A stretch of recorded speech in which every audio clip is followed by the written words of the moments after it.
The black horse stood like a phantom in the blizzard, guarding something Ethan Cross couldn't see, something that would either save him or destroy what little he had left. His daughter was dying 300 miles away. His ranch was bleeding money into frozen ground.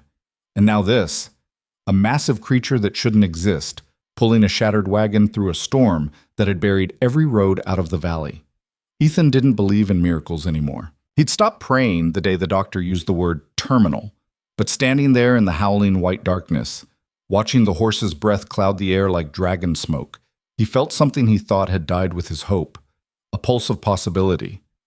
If you're watching from somewhere in this big world, drop your city in the comments below. I want to see how far this story travels.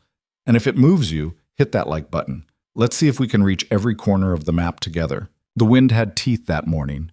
Ethan Cross felt them sink into his face as he stepped off the porch, felt them gnaw through his worn jacket, and find the spaces between his ribs where the cold lived permanently now. February in the Montana high country wasn't weather. It was warfare. And he was losing. The ranch stretched out before him like a corpse of better days. Fence posts leaned at drunken angles, strangled by wire that had rusted through 3 winters ago. The barn roof sagged under snow that should have been cleared weeks back. The cattle, what few remained, huddled against the northern tree line, their breath rising in thin columns that the wind tore apart before it could climb. 15 head. That's all he had left. 15 scrawny cows that wouldn't fetch enough at auction to cover a month's worth of feed, let alone the mortgage payment that had come due yesterday. Or the one before that. Or the hospital bills that arrived like clockwork every Tuesday, each one thicker than the last. Ethan pulled his collar tighter and started toward the equipment shed. The tractor had refused to turn over again this morning, and he needed it running if he had any chance of clearing the access road before the next storm hit. The Weather Service was calling for another system to roll through by nightfall, 8 to 12 inches, maybe more in the higher elevations. He was so focused on the tractor, on the impossible math of survival, that he almost didn't hear it. A sound, low and rhythmic. Hoofbeats.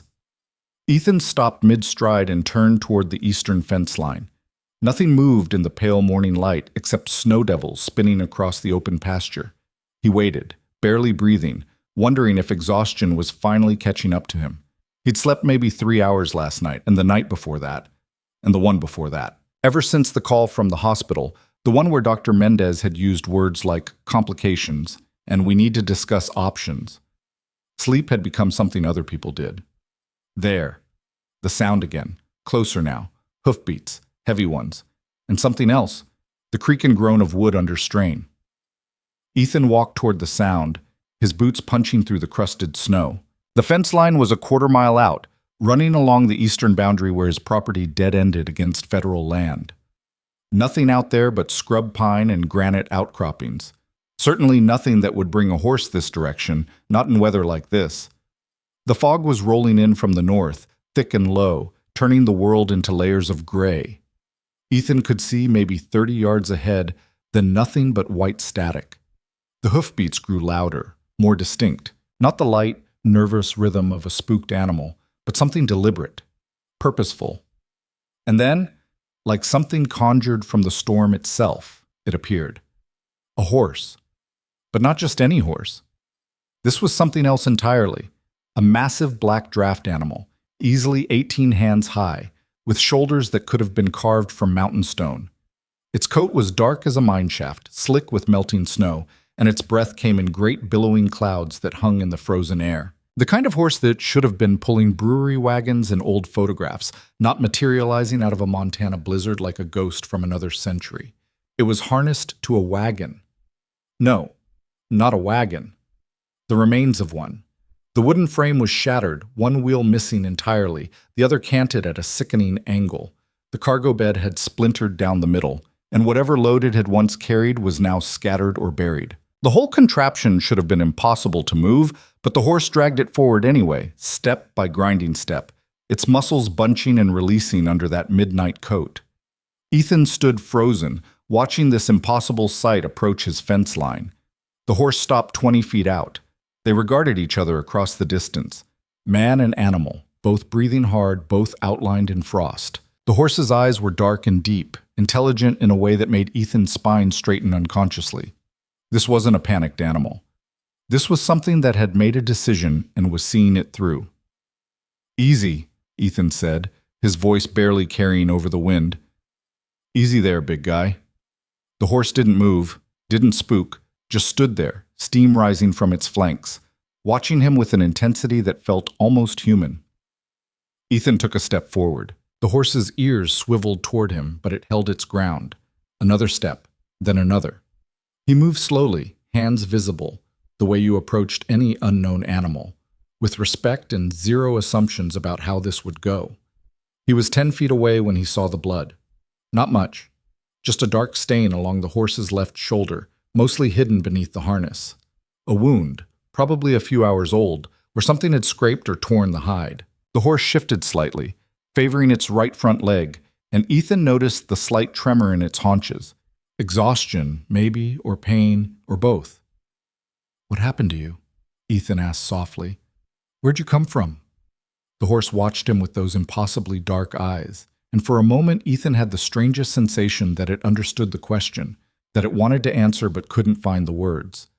Then it did something that stopped Ethan's breath entirely. It turned its massive head toward the broken wagon and called out. A low, urgent sound that wasn't quite a whinny, more like a summons. A command. "Look," it seemed to say. "Look at what I brought." Ethan moved past the horse, giving it a wide berth, and approached the wagon. The damage was worse up close. The axle had snapped clean through, and the undercarriage was studded with splinters where it had scraped over rocks or frozen ground. Whatever journey this wagon had made, it had been brutal. The cargo bed was partially covered by a canvas tarp, frozen stiff and crusted with ice. Ethan grabbed the edge and pulled it back. His heart stopped. There was a calf in the wagon, a newborn, maybe 2 days old, lying on a bed of fouled straw. Its white coat was matted and dirty, and its breathing came in shallow, irregular gasps. One of its eyes was crusted shut, and when Ethan reached out to touch it, the skin felt cold, too cold. "Jesus," he whispered. The calf didn't respond, barely moved. It was dying, had probably been dying for hours, and the only reason it wasn't dead already was sheer stubborn biology. Ethan's hands moved on instinct, checking for breaks, for wounds, for anything he could address right here in the frozen morning. Nothing obvious except hypothermia and exhaustion. This animal needed warmth, needed fluids, needed intervention it might already be too late for. But then he saw something else. Tucked beside the calf, partially buried in the straw, was a stuffed toy. A small purple elephant with button eyes and floppy ears, the kind you'd buy at a hospital gift shop or a pharmacy checkout line. It was worn, loved hard by small hands, and one of its ears had been sewn back on with crooked stitches. Ethan picked it up with trembling fingers. He knew this toy. He'd bought this exact elephant 2 years ago, on Lily's 6th birthday, from the gift shop at St. Francis Medical Center. She'd carried it everywhere for months, to school, to bed, to every doctor's appointment when the headaches started, and the world began its slow, cruel tilt toward tragedy. And then last summer, during one of her good weeks, she'd insisted on donating it to the hospital's pediatric ward toy drive. "Someone else needs something to hug," she'd said, her voice small but certain. "Someone scared like I was." And now here it was. In a broken wagon, on his dying ranch, 300 miles from that hospital, carried through a blizzard by a horse that shouldn't exist. Ethan's vision blurred. His chest felt like it was collapsing inward. He clutched the elephant to his chest and tried to breathe, tried to think, tried to make any of this make sense. A sound brought him back, a soft, insistent nicker from the horse. It had moved closer, standing now just a few feet from the wagon, its attention fixed on the dying calf. The expression on its massive face was unmistakable. Urgency. Do something. Save it. That's why I'm here. Ethan wiped his eyes roughly with the back of his hand, looked from the horse to the calf to the purple elephant and back again. "Okay," he said, his voice cracking. "Okay. Let's get her inside." Oops. The barn was warmer than the outside air, but not by much. Ethan had rigged a space heater in the corner of the foaling stall months ago, back when he'd still had 3 pregnant mares and a business plan that made sense. Now he cranked it to maximum and arranged a bed of fresh straw while the calf lay motionless on the wool blanket he'd wrapped around her. The horse had followed him to the barn without hesitation, the broken wagon scraping and clattering behind it across the frozen yard. When Ethan had unhitched the harness, the animal had simply stood there, patient as stone, waiting for instruction. Now it stood in the stall doorway, watching every move Ethan made with an intensity that was almost unnerving. "You're not leaving her, are you?" Ethan said, glancing at the horse. "That's what this is. You won't leave until you know she's okay." The horse shifted its weight, but didn't move from the doorway. Ethan turned back to the calf. Her breathing was still shallow, her body temperature dangerously low. He'd seen enough births and deaths on this ranch to know the signs. This animal was maybe an hour from slipping away entirely.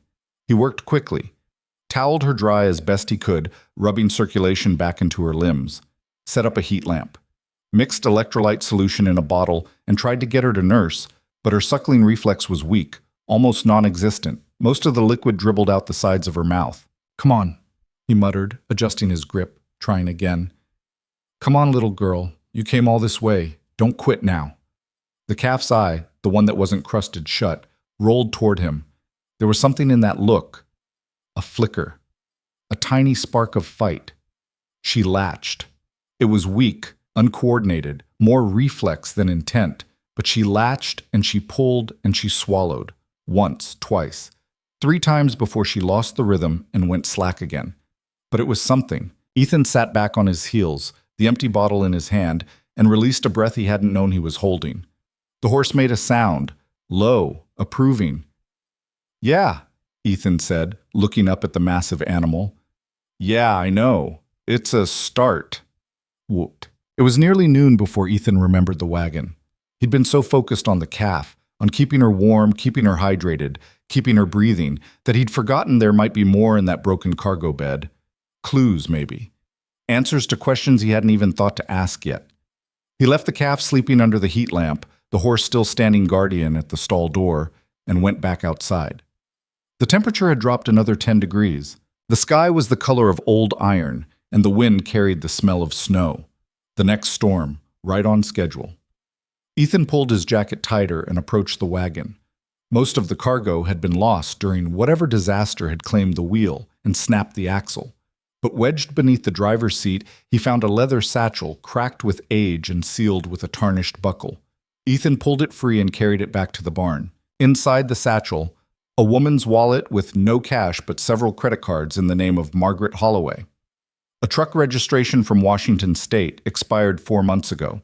A business card for something called the Cascadia Therapy Institute, address in Bellingham, and an envelope sealed with red wax with a single word written on the front in shaking cursive. Ethan. His hands trembled as he broke the seal. The letter inside was written on heavy paper, the ink slightly smeared in places as though the writer's hand had been unsteady. Dear Ethan Cross, you don't know me, but I know you. Or rather, I know your daughter. 6 months ago, Lily Cross spent 4 days in the pediatric ward at St. Francis Medical Center during what the doctors called a promising remission period. She donated a purple elephant to the toy drive. My granddaughter Sophia was admitted 2 days later. That elephant became her constant companion for the 3 weeks we had left with her. I don't believe in coincidence. I believe in circles that close and debts that must be paid forward. My name is Margaret Holloway. I spent 40 years breeding and training therapy horses, animals that could sense pain, anticipate need, provide stability to those who had none. I built the Cascadia Institute from nothing, watched it grow into something that mattered, and then watched my body fail before my work was finished. I'm dying, Ethan. The doctors gave me 6 months. That was 5 months ago. I've spent my last good days arranging what comes next. This letter is part of that arrangement. The horse is named Titan. He's 8 years old, Percheronshire Cross, trained as what we call an anchor animal, a support horse for the critically ill and emotionally traumatized. He's worked with children who couldn't stand, with veterans who couldn't sleep, with grief that had nowhere else to go. He's the best I've ever trained, and now he's yours. The calf's name is Hope. She was born 3 weeks ago to one of my last breeding mares. She's young, untrained, fragile, like your daughter, like all of us at the end of something and the beginning of something else. I'm sending them to you because I can't finish what I started, but you can. Your ranch is failing. I know this because I've made it my business to know. Your daughter is fighting something you can't fight for her, and you're drowning in debt and desperation with no way out. I'm offering you a rope. In 30 days, representatives from the Cascadia Institute will contact you. They'll make an offer. The choice will be yours, but the door will only open once. Until then, save the calf, trust the horse, and remember that the strongest anchors are the ones forged in the deepest water. With hope, Margaret Holloway. Ethan read the letter 3 times. Then he walked to the stall where the calf slept and the massive black horse kept watch, and he sat down in the straw and put his head in his hands. The purple elephant lay beside the calf, tucked under the heat lamp's glow. Outside, the first flakes of the new storm began to fall. And somewhere 300 miles away, in a hospital room with machines that beeped and hummed and counted down the hours, his daughter was fighting a battle he couldn't reach. But maybe, something had just reached him instead. Ethan looked up at Titan. The horse was watching him with those impossible dark eyes, patient and certain. "Okay," Ethan whispered. "Okay. I don't understand any of this. But okay." The horse lowered its massive head just slightly in what might have been a nod. And for the first time in longer than he could remember, Ethan Cross felt something other than despair. He felt purpose. The storm hit hard that night, just like the Weather Service promised. Wind screamed down from the mountains, driving snow horizontal across the valley, erasing the world beyond the barn walls. Ethan stayed with the calf and the horse, checking vitals, adjusting the heat lamp, trying to coax down another few ounces of electrolyte solution every couple of hours. Titan never left the stall doorway. Didn't eat, didn't drink, just stood there like a sentinel carved from shadow, his attention fixed on the white calf struggling to live. Around 3 in the morning, Ethan's phone buzzed. He pulled it from his pocket with numb fingers, expecting the bank or another creditor, but the screen showed St. Francis Medical Center. His heart stopped. "Hello?" His voice came out strangled. "Mr. Cross?" A woman's voice, professional but gentle. Night shift nurse. He'd talked to her before. "This is Sandra from the pediatric ICU. I'm calling with an update on Lily." "Is she—" He couldn't finish the sentence. "She's stable," Sandra said quickly. "But we had an episode earlier tonight. Her fever spiked to 104 and we had to intervene. Dr. Mendez wants to move up the treatment timeline. We need you here by Friday to discuss the next steps." Friday. 3 days from now. 3 days he didn't have. Not with the roads buried, the ranch falling apart, and a dying calf that somehow held the key to everything. "Mr. Cross, are you there?" "Yeah," Ethan managed. "Yeah, I'm here. I'll be there. Friday."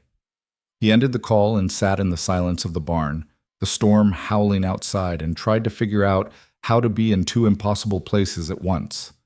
Titan made a sound, soft, questioning. Ethan looked up at the massive horse. "I don't know," he said. "I don't know how to do this." The horse stepped fully into the stall for the first time, moving with surprising delicacy for something so large. It walked past Ethan and lowered its head to the calf. For a long moment, it just stood there, breathing softly, its muzzle nearly touching the small white body. And then something happened that Ethan would never be able to fully explain. The calf's breathing changed, deepened, steadied. Her eyes opened, both of them now. The crusted one somehow cleared, and she looked up at the horse with something like recognition, like she'd been waiting for this exact moment. Titan made a low sound, almost a hum, and the calf responded with a weak but definite bleat. "I'm here," the horse seemed to say. "You're not alone. Keep fighting." The calf's legs twitched, then moved, then folded beneath her body as she tried, impossibly, against every physical law that said she was too weak, to stand. She failed, collapsed back into the straw. Tried again.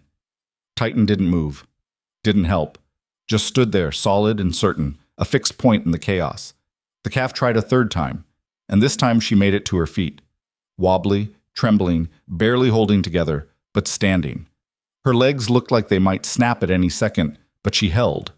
And when she lifted her head, she turned it toward Titan and made a sound that was pure gratitude. Ethan felt tears streaming down his face. He didn't wipe them away, just sat there in the straw and watched this impossible thing happen. "Hope," he whispered. Her name is Hope.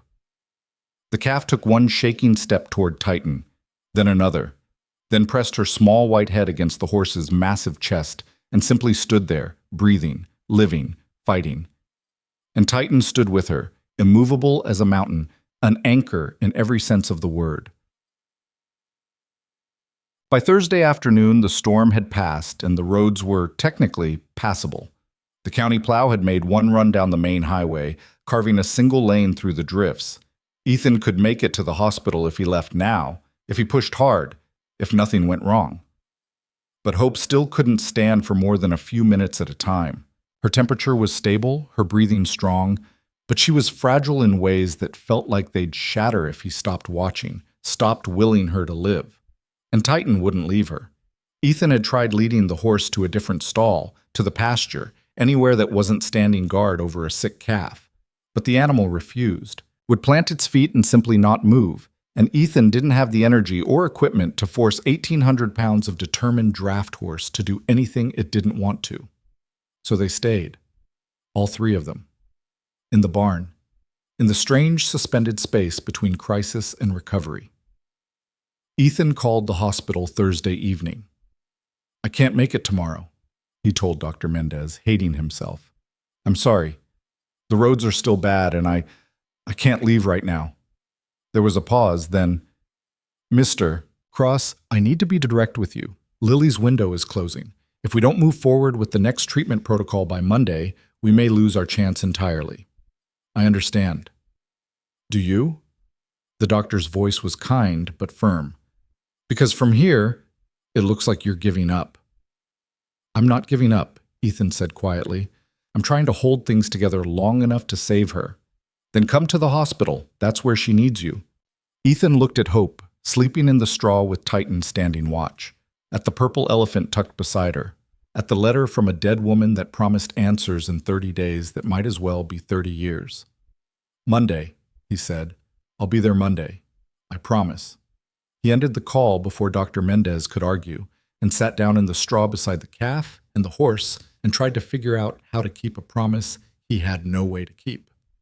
Friday morning broke clear and brutally cold, the kind of cold that made the air feel solid, that turned breath to ice crystals before it left your lungs. Ethan was checking Hope's vitals when he heard the sound of an engine on the access road. He stepped out of the barn and saw a truck making its way toward the house, a newer model F250, clean despite the road conditions, with Washington state plates. His stomach dropped. The truck parked near the house, and two people got out. A woman in her early 50s, gray hair pulled back in a practical bun, wearing a thick Carhartt jacket and insulated boots. And a younger man, maybe 30, with the kind of lean, weathered look that came from working outdoors in all seasons. They walked toward him with purpose. "Ethan Cross?" the woman called out. "That's me." She extended her hand. "Dr. Sarah Winters, Director of Operations, Cascadia Therapy Institute. This is James Reardon, our head trainer. We're here about Margaret's bequest." Ethan shook her hand numbly. The letter said 30 days. "Plans changed." Dr. Winters' expression was sympathetic but businesslike. "Margaret passed 4 days ago. The estate is being settled faster than expected, and we need to move quickly. May we see Titan?" Ethan led them to the barn without a word. Titan stood in the stall exactly as he had for 3 days, watching over Hope, who was now strong enough to stand for almost 20 minutes at a time and had begun nursing from a bottle with real enthusiasm. Dr. Winters stopped in the doorway and smiled. "There he is," she said softly. "Margaret's masterpiece." James moved closer, his trained eye assessing the horse and calf in seconds. "The injury on his shoulder is healing clean, no infection, and the calf—" He glanced at Ethan. "You saved her." "Titan saved her," Ethan said. "I just kept watch." "That's not what Margaret predicted," Dr. Winters said. "She said you'd underestimate yourself. She was rarely wrong about people." "What do you want?" Ethan asked bluntly. The letter mentioned an offer. Dr. Winters pulled a folder from her jacket. "Margaret left instructions. The Cascadia Institute wants to purchase your ranch, all 400 acres. We'll pay off your debts, which according to public records amount to approximately $340,000. We'll give you an additional $150,000 cash settlement, and we'll offer you a 5-year contract as the facility manager for what will become our satellite therapy center. Ethan stared at her. You want to buy my ranch? We want to build on what Margaret started. She believed this land could be a sanctuary for anchor animals and the people they serve. Your ranch has the space, the infrastructure, and, according to her, the right person to run it. I'm not qualified to run a therapy center. You're qualified to save dying calves in blizzards, James said quietly. You're qualified to earn the trust of a horse that doesn't trust easily. That's what matters here. Ethan looked at Titan. The horse was watching him with those dark, knowing eyes. What if I say no? Dr. Winter's expression didn't change. Then we leave. The offer won't come again. Margaret's estate will be liquidated, the institute will find another location, and you'll figure out how to save your ranch on your own. And Titan comes back to Cascadia. That's non-negotiable. He's institute property. Ethan felt something crack open in his chest. The idea of losing this horse, this impossible animal that had dragged Hope through a blizzard and refused to let it die, was suddenly unbearable. But the idea of accepting this offer, of transforming his failing ranch into something he didn't understand, of tying himself to a dead woman's vision for 5 years when his daughter needed him now. I can't give you an answer today, he said. I need time. You have until Monday, Dr. Winters said. After that, the estate lawyers move forward with liquidation. I'm sorry, Mr. Cross. I know this is fast, but Margaret planned it this way. She believed pressure clarifies purpose. They left him standing in the barn with Titan and Hope and a decision that felt impossible. Ethan spent Friday night doing math that didn't work. The offer would solve everything. Debts cleared, cash in hand, a job that paid better than ranching ever had. He could focus on Lily, could be at the hospital as much as she needed, could stop drowning in impossible choices. But it meant surrendering, giving up the ranch his father had built, the land his grandfather had bled for, the last piece of autonomy he had left in a world that kept taking. And it meant tying himself to Margaret Holloway's vision, a woman he'd never met, a plan he didn't understand, a purpose that wasn't his, unless it was. He stood in the barn Saturday morning, watching Titan and Hope together. The calf was strong enough now to move around the stall, exploring with the clumsy enthusiasm of all newborns. And Titan followed her everywhere, not hovering, not smothering, but there, present, steady, an anchor.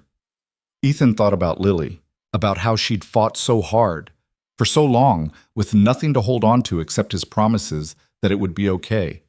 About how he'd tried to be her anchor and failed again and again, because you can't anchor someone when you're drowning yourself. But maybe, that's what this was.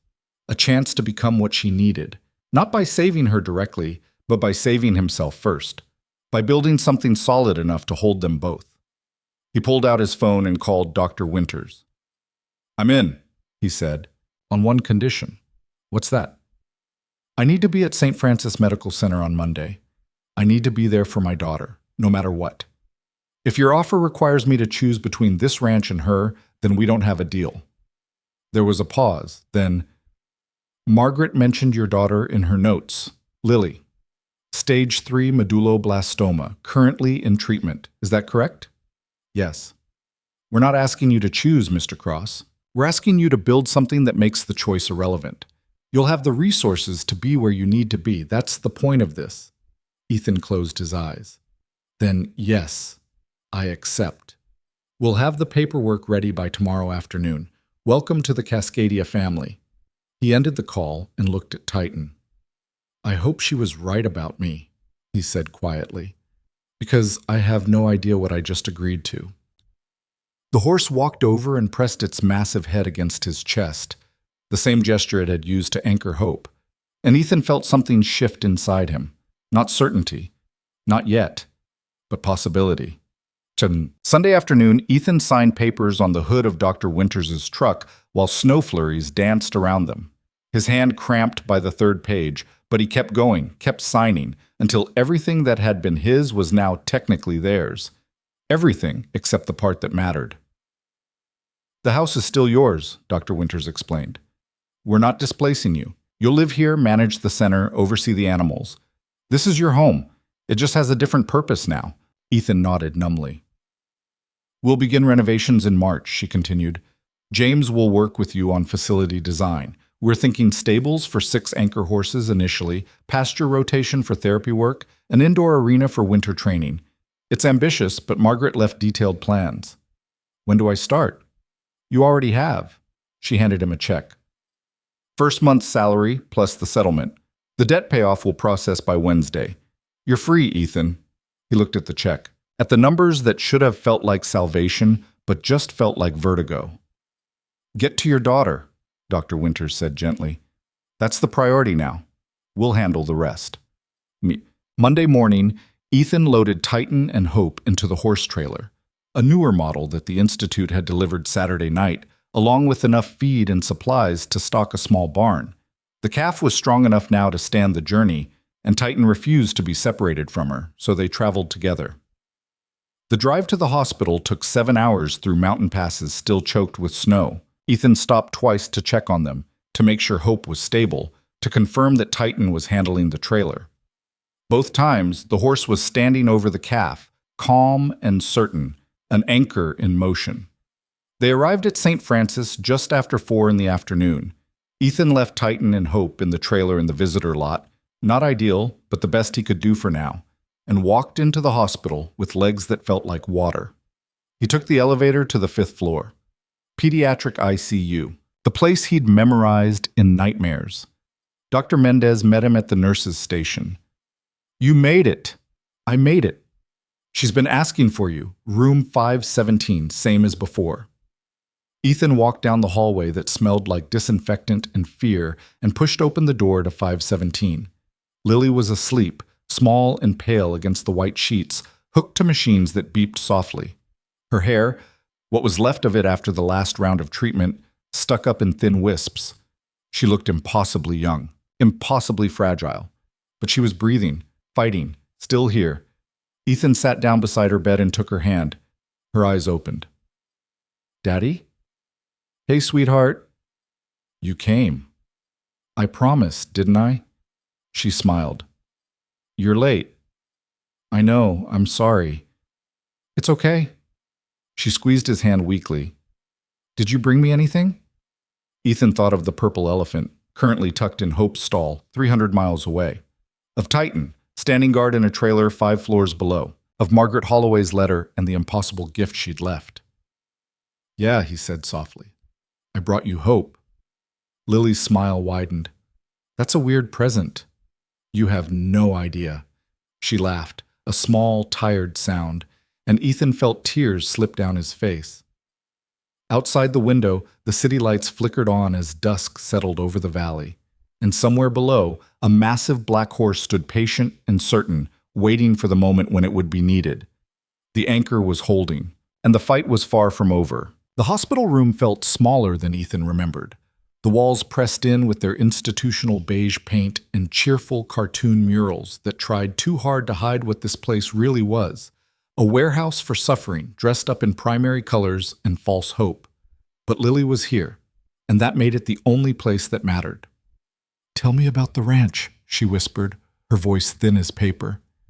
Is the snow gone yet? Not even close. We got another 8 inches last week. Did Buttercup have her baby? Lily's eyes brightened slightly.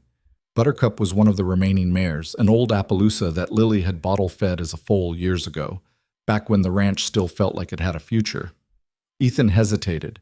He'd sold Buttercup 2 months ago to cover a mortgage payment, had told Lily the mare was staying with a friend for the winter, which was technically true if you considered the livestock auction in Billings a very temporary friendship. Not yet, he said, hating himself. Any day now. Lily studied his face with an intensity that made him want to look away. She'd always been able to read him, even before the sickness. Now, with so much stripped away, that ability had sharpened into something almost supernatural. You're lying, she said softly. You sold her, didn't you? Ethan's throat closed. Lily, it's okay, Daddy. I know things are hard. She squeezed his hand. I know I'm expensive. Don't. The word came out sharper than he intended. Don't ever think that. You're not expensive. You're everything. Then why do you look so sad all the time? Because I'm watching you die and there's nothing I can do about it, Ethan thought. Because every machine in this room is counting down to an ending I can't accept. Because I sold everything we had, and it still isn't enough. I'm not sad, he lied. I'm tired. Same thing. Lily shifted against her pillows, wincing slightly. The movement cost her. Ethan could see it in the tightness around her eyes. Will you stay tonight? As long as they let me. Promise? I promise. She smiled and closed her eyes, and within minutes her breathing had settled into the shallow rhythm of medicated sleep. Ethan sat holding her hand, watching the monitors track her vitals in glowing numbers that meant nothing and everything. Dr. Mendez found him there 2 hours later. We need to talk about the treatment timeline, she said, pulling up a chair. She was young for an oncologist, maybe 40, with the kind of contained exhaustion that came from fighting battles she couldn't always win. Lily's latest scans show the tumor is responding, but not fast enough. We need to be more aggressive. How much more aggressive? Another round of high-dose chemotherapy, followed by radiation, followed by surgery if the tumor shrinks enough to make it operable. It's going to be hard on her, harder than anything we've done so far. Ethan felt his stomach drop. What are her chances? With treatment, 60% survival at 5 years. Without it? Dr. Mendez's expression was gentle but unyielding. She has maybe 3 months. 3 months, 90 days. The same amount of time Margaret Holloway had given him to prove the ranch could become something worth saving. What do you need from me? Ethan asked. Consent for the new protocol. And I need you here, Ethan. Physically present. Lily's emotional state affects her outcomes. Kids who have strong family support during treatment have measurably better results. She needs you in this fight with her. I understand. Do you? Because you just missed 3 days of critical consultation because of weather and ranch obligations. I need to know you're committed to being here. I'm committed, Ethan said, thinking of the papers he'd signed on Sunday. The check in his wallet that represented everything his father had built, traded for a stranger's vision. Things have changed. I can be here now. Dr. Mendez studied him for a long moment. Good. We start the new protocol on Friday. I'll need you to sign consent forms tomorrow morning. For now, go get some rest. You look like you haven't slept in a week. She wasn't wrong. Ethan hadn't had more than 4 hours of uninterrupted sleep since Titan had appeared in that frozen fog. He felt hollowed out, running on fumes and desperation. But there was something he needed to do first. He took the elevator down to the parking lot, his breath clouding in the cold night air, and walked to where he'd left the trailer. The interior light was off, but he could hear movement inside, the soft shuffle of hooves, the quiet sounds of animals settling. Ethan opened the rear gate carefully. Titan stood exactly where he'd left him, massive and dark in the confined space, with Hope curled in the straw at his feet. The calf looked up when Ethan appeared, her eyes bright and clear, and made a soft bleating sound that might have been greeting or complaint. I know, Ethan said quietly. This isn't ideal. But give me until morning. I'll find somewhere better. He'd already called Dr. Winters from the road. She'd made arrangements with a boarding stable 15 minutes from the hospital, a place that specialized in therapy animals and wouldn't blink at housing an 1,800-pound draft horse and a recovering calf for an indefinite period. But that was tomorrow's problem. Tonight, Ethan just needed to know they were okay. He climbed into the trailer and sat down in the straw beside Hope. The calf immediately pushed her head against his leg, seeking warmth or comfort, or both. Titan watched this interaction with what Ethan was increasingly certain was approval. You know what you did, don't you? Ethan said, looking up at the horse. Bringing her to me. Bringing all of this. You knew exactly what you were doing. Titan lowered his massive head until his muzzle was inches from Ethan's face. His breath was warm and grassy, and his eyes held that same impossible intelligence Ethan had seen in the blizzard. Margaret trained you to save people, Ethan continued, to be an anchor. But I think you're more than that. I think you're a messenger, and I think she knew exactly what message to send. The horse made a soft sound, not quite a whinny, more like acknowledgement. Ethan reached up and placed his hand on Titan's neck, feeling the warmth and solidity of muscle beneath the dark coat. I don't know if I can do what she wanted. Build this thing. Be what Lily needs. Hold it all together without falling apart. But I'm going to try, because you dragged hope through a blizzard and refused to let it die. And I owe you the same effort." Titan stood perfectly still, a mountain of patience, and Ethan felt something shift in his chest. Not certainty, he was still miles from that, but something close to it, something like resolve. He stayed in the trailer for another hour, sitting with the horse and the calf in the straw-scattered darkness, before exhaustion finally dragged him back to the hospital and the narrow cot the nurses had set up in Lily's room. He dreamed of snow and purple elephants, and a woman he'd never met who'd seen something in him he couldn't see himself. The next morning brought paperwork and decisions.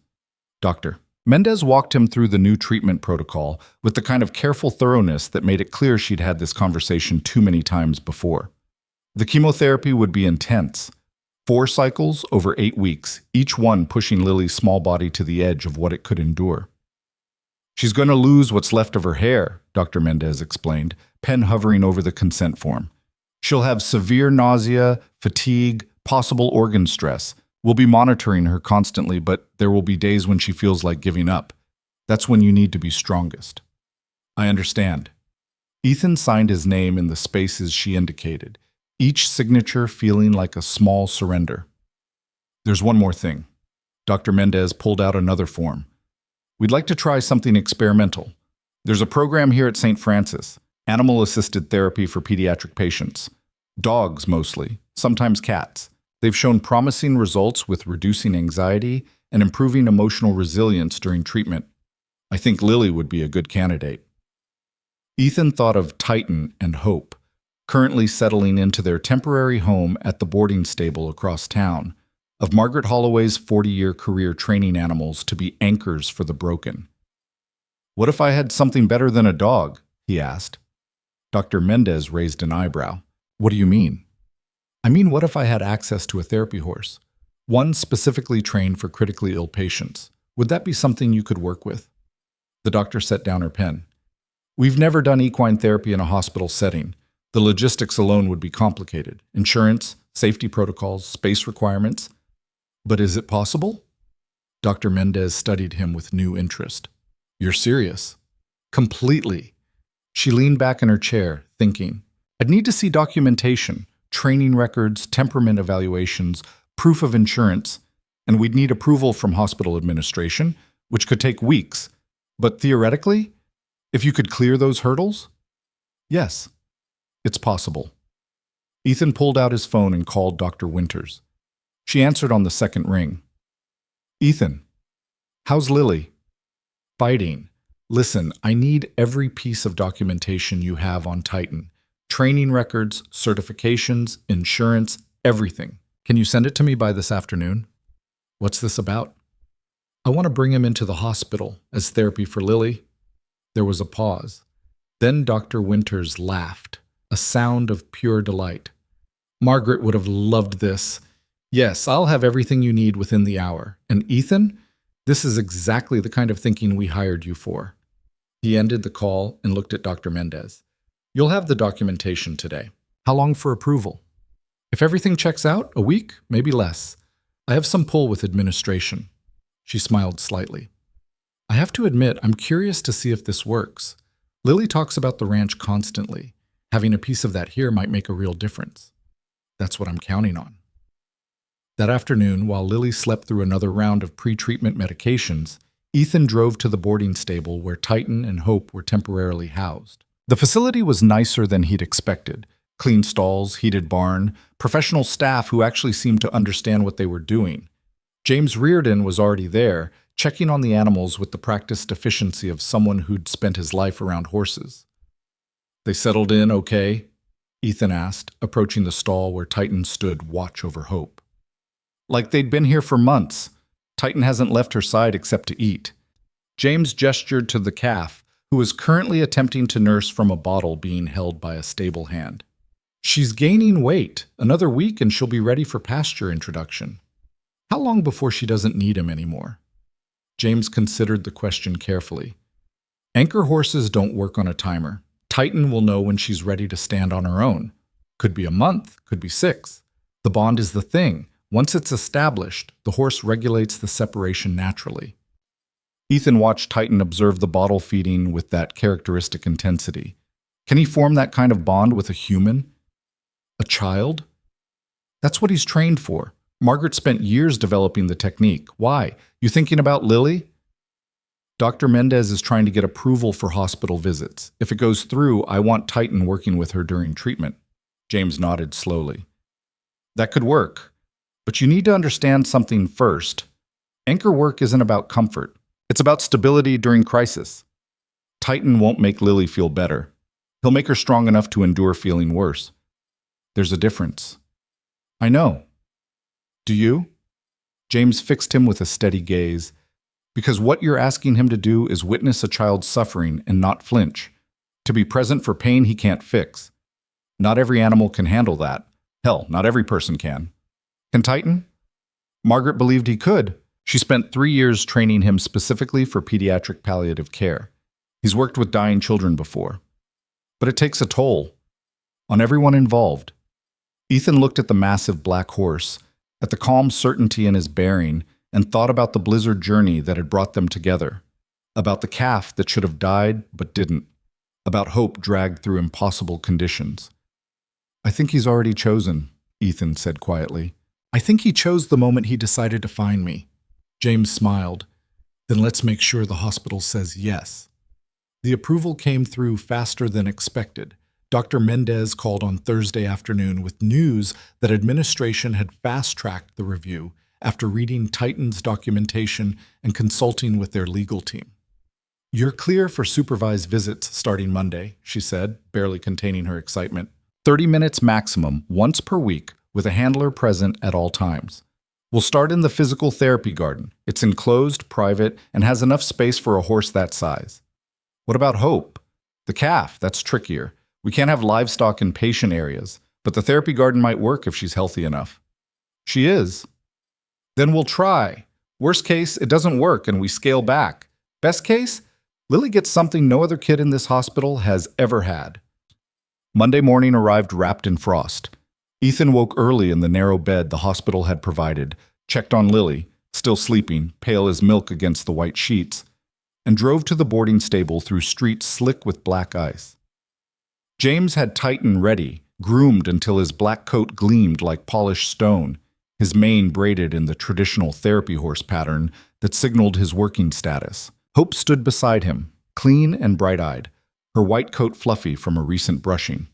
They're ready, James said, handing Ethan the lead rope. Remember, let Titan set the pace, don't force interaction. He'll know what Lily needs better than you will. What if she's scared? She won't be. Kids recognize authenticity, and Titan is the most authentic thing most people ever encounter. They loaded horse and calf into the trailer and drove back to street. Francis through morning traffic that parted around them like water around stone. At the hospital, security had been briefed and they were directed to a service entrance that led directly to the therapy garden. The space was smaller than Ethan had imagined, maybe 40 feet square, surrounded by brick walls, with a few benches and winter-dormant flower beds. But it was private, sheltered from wind, and the ground had been cleared of ice. Dr. Mendez was waiting with Lily. She was in a wheelchair, bundled in blankets despite the heated path they'd taken from her room. Her face was drawn, her eyes enormous in her thin face, but when she saw Titan being led through the gate, her expression transformed. "Daddy," she whispered, "is that a horse?" "That's Titan. He came to visit you." "He's huge." "Yeah, he is." Ethan led Titan closer, watching his daughter's face for any sign of fear, but there was none. Just wonder. Just a child seeing something impossible made real. Titan stopped 10 feet from the wheelchair, didn't approach closer, didn't push, just stood there patient and solid, letting Lily absorb his presence. "Can I touch him?" she asked. "If he lets you, but you have to ask permission first." Lily looked directly at the horse. "Titan, can I please touch you?" The horse lowered his massive head until it was level with hers, close enough that she could reach out from her wheelchair without straining. An invitation. Lily stretched out one thin hand and placed it on Titan's muzzle. Her palm looked impossibly small against that expanse of dark velvet. For a long moment she just touched him, feeling the warmth, the breathing, the aliveness. Then she started crying. Not sad tears, something else. Something that looked like relief, like recognition, like a door opening inside her that had been locked too long. "He's not scared of me," she whispered. Ethan's throat closed. "Why would he be scared of you?" "Everyone else is. The nurses, the doctors, even you sometimes. I can see it in their eyes. They look at me like I'm already gone." She pressed her forehead against Titan's muzzle. "But he's not scared. He's not sad. He's just here." Titan made a sound, low, gentle, the kind of rumble you'd feel more than hear. And he stood there, unmoving, letting this small broken child lean into his strength. Behind them, Hope bleated softly. Lily's head came up. "There's a baby cow?" "Her name is Hope. She was sick like you. Titan brought her to me so I could help her get better." "Did it work?" "See for yourself." James brought Hope closer. The calf approached the wheelchair with the fearless curiosity of the very young, sniffing at Lily's blankets, her hands, her face. When Lily giggled, a sound Ethan hadn't heard in months, Hope responded by pressing her small white head into the girl's lap. "She likes me," Lily said, wonder in her voice. "She trusts you," James corrected gently. "There's a difference. Hope can sense your fear, your pain, all of it. And she's choosing to come close anyway. That's trust." Lily stroked the calf's head with trembling fingers. "I wish I could be like her. Brave." "You are brave," Ethan said. "You're the bravest person I know." "I don't feel brave. I feel scared all the time." "Brave isn't about not being scared," James said. "It's about being scared and standing anyway, like Hope did when she was sick, like you do every morning when you wake up and decide to keep fighting." Lily looked up at Titan, who still stood beside her like a mountain, then back at Hope in her lap. "Are they going to visit me again?" "Every week," Ethan promised, "as long as you want them to." "I want them to forever." "Then that's what we'll do." They stayed in the garden for 40 minutes, 10 over the approved limit, but Dr. Mendez didn't say anything when she came to collect Lily. She just stood at the gate and watched a dying child sit between a horse and a calf and smile for the first time in weeks. "Same time next Monday?"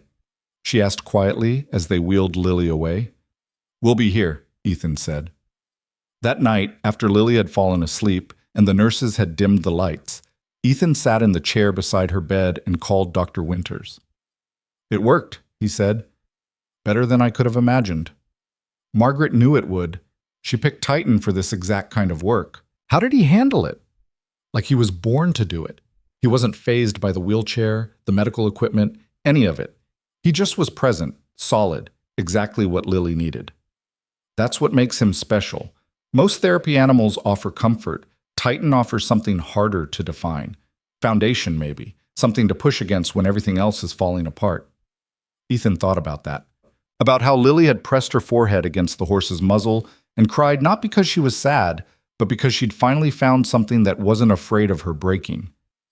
"Dr. Winters, can I ask you something about Margaret?" "Of course." "Why me? Why my ranch?" She had to have other options, other people who were more qualified, more experienced. Why choose someone who was failing? There was a long pause. Then Dr. Winters said, "Margaret believed that the best anchors were forged from people who'd touched bottom, who knew what drowning felt like. She said you can't teach someone to hold steady unless they've first learned to survive being pulled under. You weren't failing, Ethan. You were being prepared." "For what?" "For this. For building something that matters out of the wreckage of what you lost. That ranch was dying. Your daughter is fighting an impossible battle. Most people would have given up months ago. But you didn't. You held on. And that's what Margaret saw in you. The capacity to hold on when letting go would be easier." Ethan looked at Lily, sleeping peacefully for the first time in days.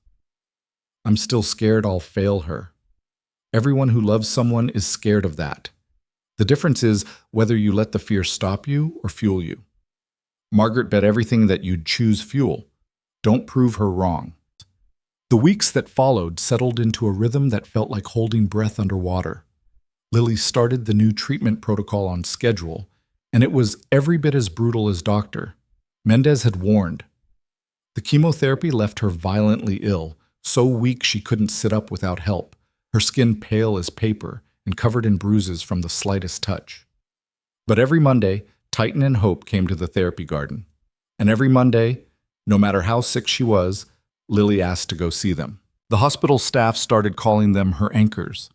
The nurses would say things like, "Just 5 more days until the horses come," when Lily couldn't stop crying from pain. Dr. Mendez wrote in her charts that patient motivation remained high despite severe treatment side effects, and noted the correlation between therapy visits and improved vital signs. But Ethan saw something deeper. He saw his daughter learning to endure. Learning that strength wasn't about not hurting, but about hurting and continuing anyway. Titan taught her that by simply being there, Monday after Monday, unchanged and unchanging while everything else in her world shifted like sand. By the 3rd week, Lily was strong enough to stand with assistance. She wanted to walk to Titan instead of being wheeled, wanted to cross the distance under her own power even though it cost her everything. Ethan held her arm while she took 5 shaking steps across the garden. Titan waited, patient as stone, until she reached him and collapsed against his shoulder, gasping. "I did it," she whispered into his dark coat. "I walked." The horse turned his head and breathed softly into her hair, and Lily laughed, a thin, exhausted sound that was nonetheless pure joy. "Next week I'll walk farther," she promised. And she did. 6 steps, then 7, then 10.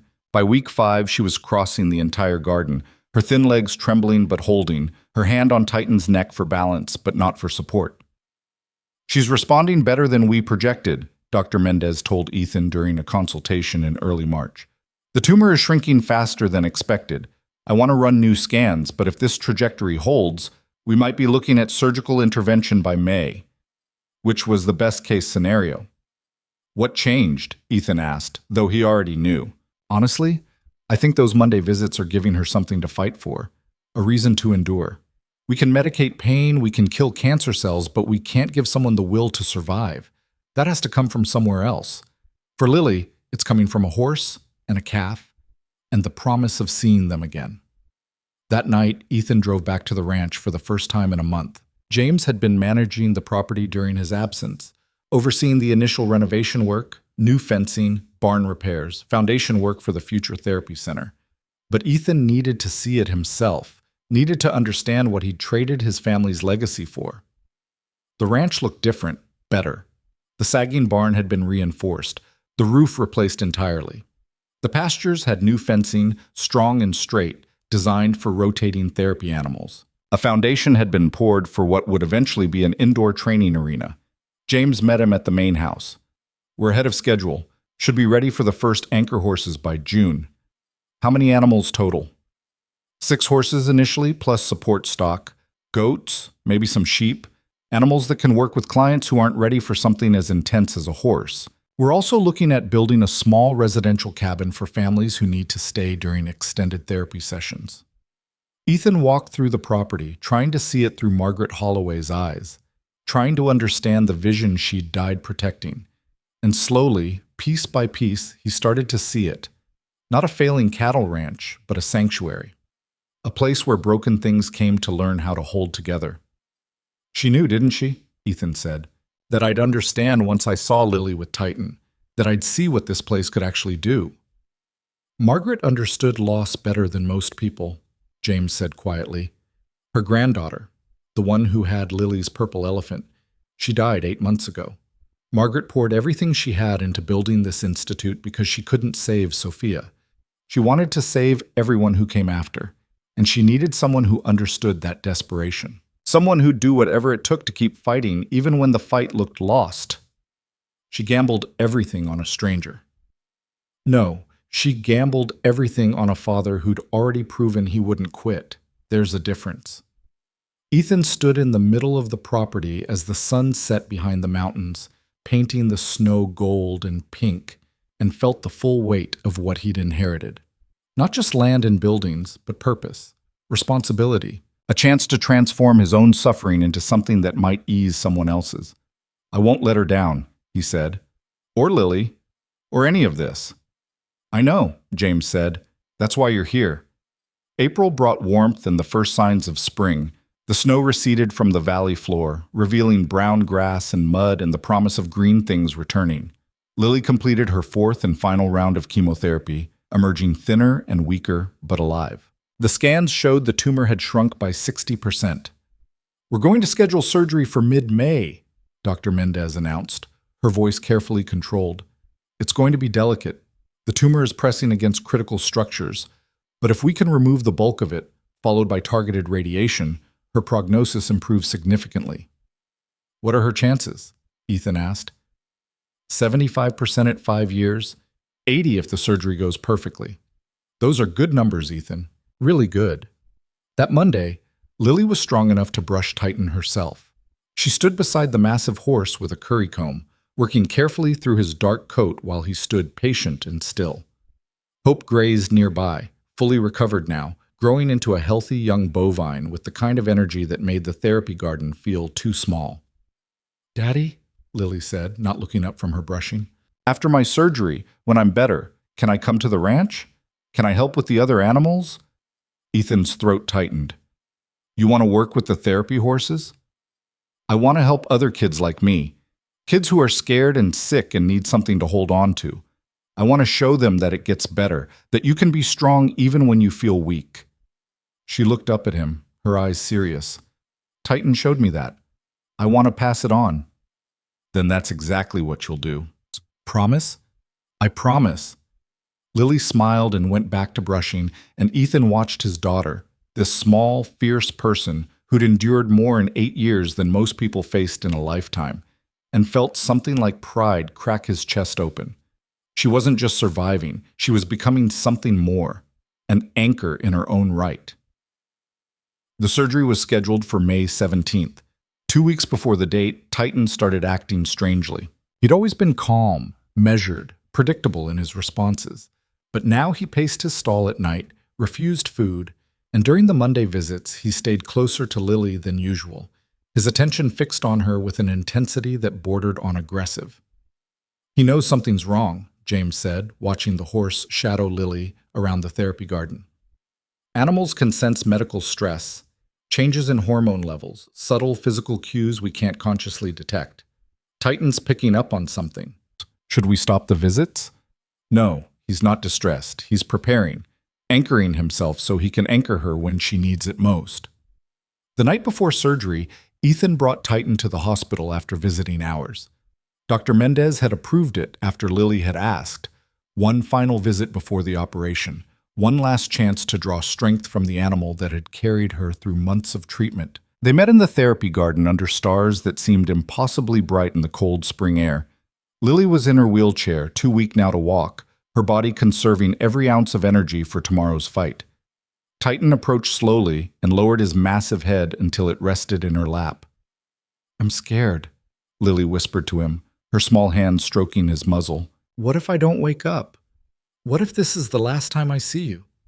The horse made that low rumbling sound, the one that came from somewhere deep in his chest, and Lily pressed her forehead against his. "You have to be brave for me," she said. "You have to believe I'm going to make it, even if I can't believe it myself. Can you do that?" Titan didn't move, just breathed with her, slow and steady, his heartbeat a rhythm she could feel through bone and muscle. They stayed like that for 20 minutes. Then Lily pulled back and looked into the horse's dark eyes. "Okay," she said. "I'm ready." The surgery took 9 hours. Ethan spent them in a waiting room that smelled like burnt coffee and industrial cleaner, watching the clock on the wall tick forward with cruel precision. Other families came and went, their dramas playing out in whispered conversations and sudden bursts of tears. But Ethan sat alone, his phone clutched in one hand, the purple elephant, retrieved from the ranch the night before, pressed against his chest with the other. James had offered to come, to sit with him through the waiting. Dr. Winters had called twice to check in, but Ethan needed the silence, needed the space to hold himself together without having to reassure anyone else that he was fine when he was anything but. At hour 6, a nurse came out to update him. "She's doing well. Dr. Mendez is making good progress. It's taking longer than expected because the tumor margins are tricky, but there haven't been any complications. Can I see her after?" "Not right away. She'll go to recovery, then ICU for monitoring, but yes, you'll see her. Probably around 8 tonight." 8 o'clock came and went, then 9, then 10. Ethan was starting to fracture around the edges, his imagination conjuring every possible disaster, when Dr. Mendez finally appeared. She looked exhausted, her surgical cap still on, her scrubs marked with the evidence of hours in an operating room. But she was smiling. "She made it," she said, and Ethan's legs nearly gave out. "We got 92% of the tumor. Clean margins, no damage to surrounding tissue. It went as well as we could have hoped." "When can I see her?" "She's in recovery now, still intubated, still sedated, but she's stable. Another hour and we'll move her to ICU. You can see her then." Ethan sat back down because standing suddenly felt impossible. "She's really okay. She's really okay. We're not out of the woods yet. She'll need radiation, ongoing monitoring, years of scans to make sure it doesn't come back. But Ethan, this is the best possible outcome. She fought hard, and she won." When they finally let him into the ICU, Lily looked impossibly small in the hospital bed. Her head was wrapped in bandages, tubes, and wires connecting her to machines that beeped and hummed. But her chest rose and fell with steady breaths. And when Ethan took her hand, her fingers twitched in response. "Hey, sweetheart," he whispered. "You did it. You're so strong, so brave. I'm right here. I'm not going anywhere." He stayed beside her through the night, dozing in the chair, waking every time the monitors changed pitch or a nurse came to check vitals. And in the darkest hours before dawn, when the hospital felt like a tomb and his fear was a living thing in his chest, he thought about Titan standing patient in the therapy garden, anchoring Lily with nothing but presence. "Be her anchor now," Ethan whispered to the empty room. "Hold steady. Don't let go." Lily woke the next afternoon. The breathing tube had been removed, and though she was groggy and confused, her eyes found Ethan's and held. "Daddy? I'm here." Did they get it? "Most of it. You did so good, Lily. So good." She tried to smile, but winced instead. "Everything hurts." "I know, but you're going to get better. Every day from now on, you're going to get stronger." "Can Titan visit?" Ethan looked at Dr. Mendez, who was checking Lily's chart. She shook her head slightly. "Not yet. Maybe in a week, once she's out of ICU." "You hear that?" Ethan said, squeezing Lily's hand gently. "1 week. You just have to get strong enough to go to the garden, and he'll be waiting. Promise?" "I promise." Lily closed her eyes, her small face peaceful despite the pain, and Ethan felt something settle in his chest. Not relief. Not yet. But hope. Real, tangible hope for the first time since this nightmare had started. The week crawled by with agonizing slowness. Lily's recovery was textbook perfect, according to Dr. Mendez, but to Ethan it felt like watching ice melt. She graduated from ICU to a regular room, started eating solid food, took her first shuffling steps down the hallway with a walker. Each milestone was hard won and celebrated by the nursing staff who'd watched her fight for months. But Lily measured time differently. "How many more days until Monday?" she asked every morning. "Is Titan okay? Does he know I'm getting better?" "He knows," Ethan assured her, though he had no idea if it was true. "He's waiting for you." On day 6, Doctor, Winters called with news. "We've had inquiries," she said, her voice tight with controlled excitement. "About the ranch, about the program. Word got out somehow, probably through hospital staff. And we've been getting calls from families with sick children, from veterans groups, from people who need exactly what we're building. We're not ready yet. We don't even have the facility finished." "I know, but we could soft launch in July. Take on maybe 3 clients, build slowly. James thinks the main barn will be ready by then, and we'll have 4 trained horses available, including Titan. It would be small scale, carefully managed, a proof of concept." Ethan thought about his conversation with Lily in the therapy garden, about her wanting to help other kids who were scared and sick, about turning suffering into purpose. "Okay," he said. "July. But I want Lily involved if she's well enough. She understands this work better than any of us." Agreed. Margaret would have loved that. The following Monday arrived wrapped in sunshine and warmth that felt like benediction. Spring had fully claimed the valley, turning everything green and alive. Ethan wheeled Lily to the therapy garden in the new wheelchair the hospital had provided, lighter, easier to maneuver, designed for someone recovering from major surgery. Titan was already there, standing in the center of the garden with Hope grazing peacefully beside him. When the horse saw Lily, he walked forward with deliberate purpose and stopped directly in front of her wheelchair. For a long moment, they simply looked at each other. Then Lily reached up and placed both hands on either side of Titan's massive face. "Thank you," she whispered. "Thank you for being strong when I couldn't be." The horse lowered his head until his forehead touched hers, and Ethan watched his daughter and the animal that had anchored her through hell share a moment of perfect understanding. "I can stand now," Lily said, pulling back slightly. "Do you want to see?" She gripped the wheelchair arms and pushed herself up. Her legs trembled, her balance was uncertain, but she stood. And when she swayed slightly, Titan moved closer, providing a solid wall of muscle and warmth for her to lean against. Lily pressed her cheek against his neck and started crying. Not from pain or fear this time, but from relief, from gratitude, from the overwhelming understanding that she'd survived something that should have killed her, and she hadn't done it alone. "I'm going to help other kids," she said into Titan's coat. "Kids who need you like I did. I'm going to show them that it's possible to be brave even when you're terrified. Will you help me?" Titan made that low rumbling sound, and Ethan could have sworn it sounded like agreement. Over the next month, Lily's strength returned in increments that felt miraculous. She graduated from the walker to a cane, then from the cane to walking unassisted for short distances.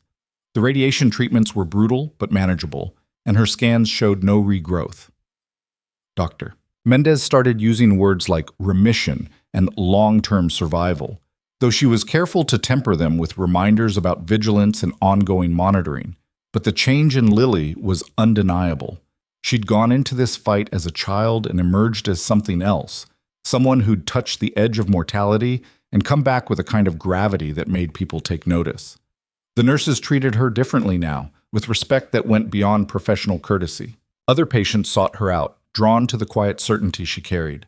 And every Monday, she went to the therapy garden. Sometimes she just sat with Titan, brushing his coat or braiding his mane. Other times she walked laps around the perimeter, the horse pacing beside her, steady and certain. Hope had grown large enough that she'd been moved to the ranch full-time, but Titan remained, committed to his work with an intensity that never wavered. In mid-June, Dr. Mendez cleared Lily for discharge. "She'll need to come back for scans every 3 months," the doctor explained, reviewing the care plan with Ethan. "And we'll continue radiation on an outpatient basis for another 6 weeks. But she's stable enough to go home, to start rebuilding her life." Home. The word felt strange after months of hospital rooms and waiting areas. The ranch had transformed so completely during their absence that Ethan wasn't sure it counted as the same place anymore. But Lily had been asking about it constantly, wanting to know about the new barn, the therapy arena, the other horses that had arrived. "When can I start working?" she asked the day before discharge, her voice serious. "With the other kids who will come for therapy?" "That's up to your dad," Dr. Mendez said, glancing at Ethan. "But medically, I don't see why she couldn't participate in some capacity. Light duties, carefully supervised. It might actually be good for her recovery, giving her purpose, a reason to push herself." "We have our first clients arriving in 2 weeks," Ethan said slowly. "A veteran with PTSD and a teenager recovering from a spinal injury. James has been handling the prep work, but we could use someone who understands what it's like to need an anchor, someone who can connect with clients on that level." Lily's eyes went wide. "Really? I can really help. If you want to, and if you promise to rest when you need to not push too hard too fast." "I promise. I won't let you down." "You could never let me down, sweetheart. You're the strongest person I know." They left the hospital on a Tuesday morning in late June. Ethan packed Lily's belongings, the few clothes she'd accumulated, get-well cards from her classmates, the purple elephant that had traveled such an impossible distance to find its way back to her. Dr. Mendez and several nurses came to say goodbye, hugging Lily and making her promise to visit. But it was Titan's goodbye that undid everyone. They'd arranged one final session in the therapy garden before leaving. Lily walked to the horse under her own power, her steps still careful but growing more confident every day. When she reached him, she wrapped her thin arms around his massive neck and held on. "I'm going home," she said, her voice muffled against his coat. "But I'll see you there. You're coming back to the ranch, right? You're going to help other kids like you helped me? Titan stood perfectly still, letting her hold him as long as she needed. And when she finally pulled back, the horse did something Ethan had never seen before. He bent his front legs and lowered himself to the ground. A full bow, the kind of gesture horses reserved for the deepest trust. Lily gasped. He's kneeling. It's a sign of respect, James said quietly from where he stood by the gate. Titan only does this for people he considers worthy. I've seen him work with hundreds of clients over the years. He's only bowed for 3. Who are the other 2? Ethan asked. Margaret Holloway and a 5-year-old boy who'd lost both parents in a car accident and hadn't spoken in 6 months. Titan worked with him for 3 weeks, and on the last day he bowed just like this. The boy spoke for the first time that afternoon. Lily knelt beside the horse, her hands on his face, and pressed her forehead to his one more time. You saved my life, she whispered. I'm going to spend the rest of it trying to be worthy of that. They drove to the ranch in silence, Lily staring out the window at the mountains rolling past, at the valley greening with summer growth. When they turned onto the access road, newly paved thanks to the Institute's funding, her breath caught. The property had been completely transformed. The old sagging barn was gone, replaced by a modern stable with 12 stalls, each one equipped for specialized therapy work. The new indoor arena stood beside it, its metal roof gleaming in the afternoon sun. Fencing crisscrossed the pastures in clean geometric patterns, creating separate areas for different animals and activities. And in the distance, near the tree line, a small cabin had been built, simple but well constructed, designed for families who needed to stay during extended therapy sessions. Is this really ours? Lily asked, her voice small with wonder. It's really ours. Or it will be, once we prove we can make it work. James met them at the main house, which had been renovated but kept its essential character. The wide porch, the stone fireplace, the big kitchen windows that looked out over the valley. Welcome home, he said, helping Lily out of the truck. Want the full tour? They walked the property together, James explaining the changes and the reasoning behind them. The pasture rotation system that would prevent overgrazing. The therapy ring with specialized footing that was easier on joints. The grooming stations designed to be accessible for clients with mobility issues. Every detail had been carefully considered, built with the kind of thoughtfulness that came from decades of experience. But the real revelation came when they reached the main barn. 6 horses stood in the stalls, each one carefully selected and trained for anchor work. Titan was already there, settled into the largest stall at the end of the row, with Hope visible in the adjacent paddock. The other horses ranged from a gentle Haflinger mare to a massive Clydesdale gelding, each one with a story and a specialty. This is Atlas, James said, stopping in front of a gray Percheron. He works primarily with veterans, combat trauma, survivor's guilt, that kind of thing. And this is Willow, he gestured to a smaller bay mare. She specializes in children with anxiety disorders. Each horse has been matched to specific types of clients based on temperament and training. Lily walked down this row, stopping at each stall to introduce herself. The horses regarded her with the same patient intelligence that Titan had shown from the beginning, and Ethan realized with a start that these animals had been chosen not just for their training, but for their capacity to see into the broken places people carried. What do I do? Lily asked, turning to James. How do I help? You be present. You share your story when it's appropriate. You show people that survival is possible, that strength can grow from suffering, and mostly, you trust the horses to do what they were trained to do. That's it? That's everything. The first clients arrived 2 weeks later on a Monday morning. The veteran was a man named Marcus, early 30s, with the kind of rigid control that came from holding yourself together by force of will. He'd served 2 tours in Afghanistan and come home to a marriage that fell apart and a civilian life that didn't make sense. His referral had come through the VA after 3 failed suicide attempts. The teenager was named Kara, 16, paralyzed from the waist down after a skiing accident 6 months earlier. She was angry at her body, at the universe, at everyone who tried to help. Her parents had found the program through desperate internet searching and begged for a spot. Ethan met them both in the main barn with James and Lily present. He'd practiced this speech 100 times, trying to find the right words to explain what they were trying to do here. But standing in front of these two broken people, he realized the words didn't matter.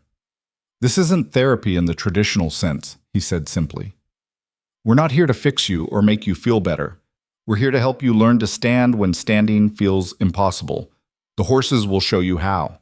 Our job is just to keep you safe while they do their work." Marcus crossed his arms.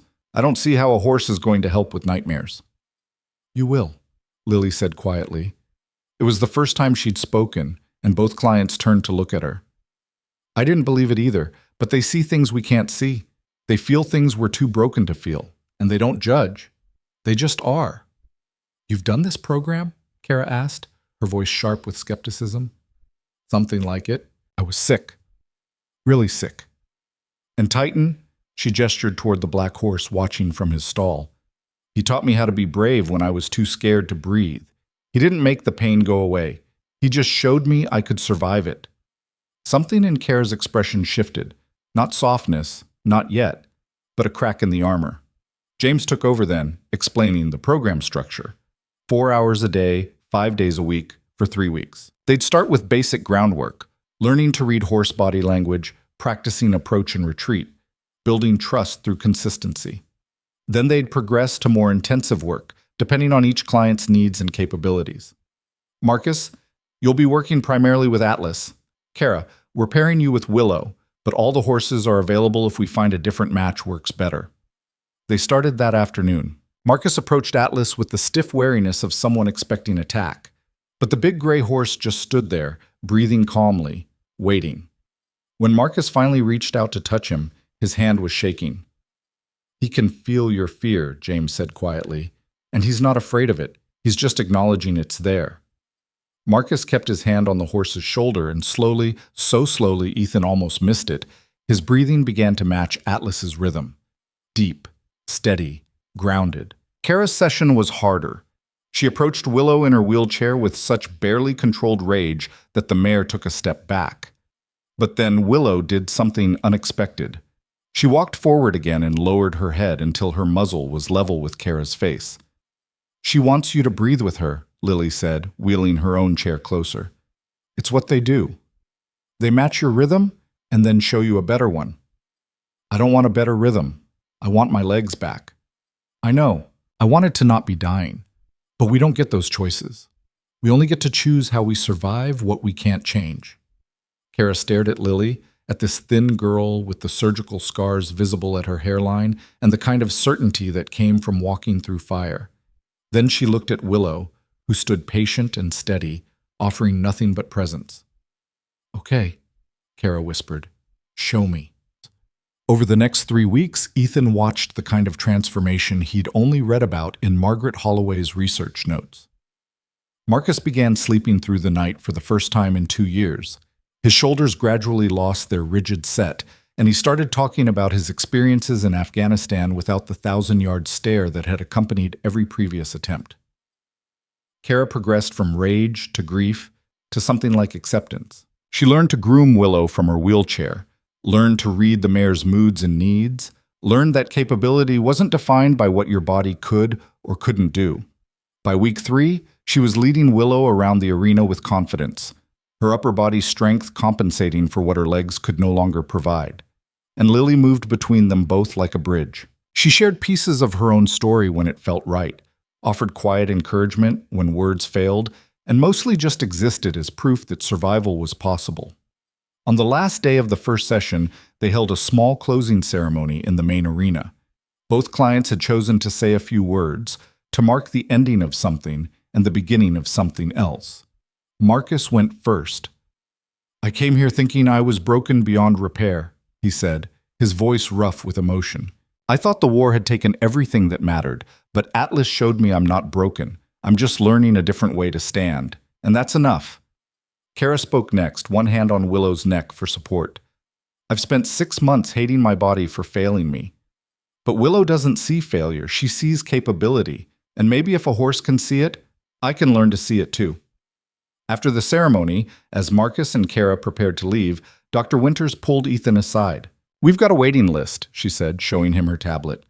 43 names, people who've heard about what you're doing and want in. We're going to need to expand faster than we planned." We're not ready for that kind of scale. Then we make ourselves ready. This works, Ethan. You've proven it. Now we build on it. That night, after the clients had gone and the horses were settled, Ethan walked out to the pasture where Titan stood watching the sunset. The massive black horse turned his head as Ethan approached, his dark eyes reflecting the dying light. She was right about everything, Ethan said quietly. Margaret, she saw something I couldn't see, something I'm only just starting to understand. Titan made that low rumbling sound, and Ethan felt the weight of the last 6 months settle over him.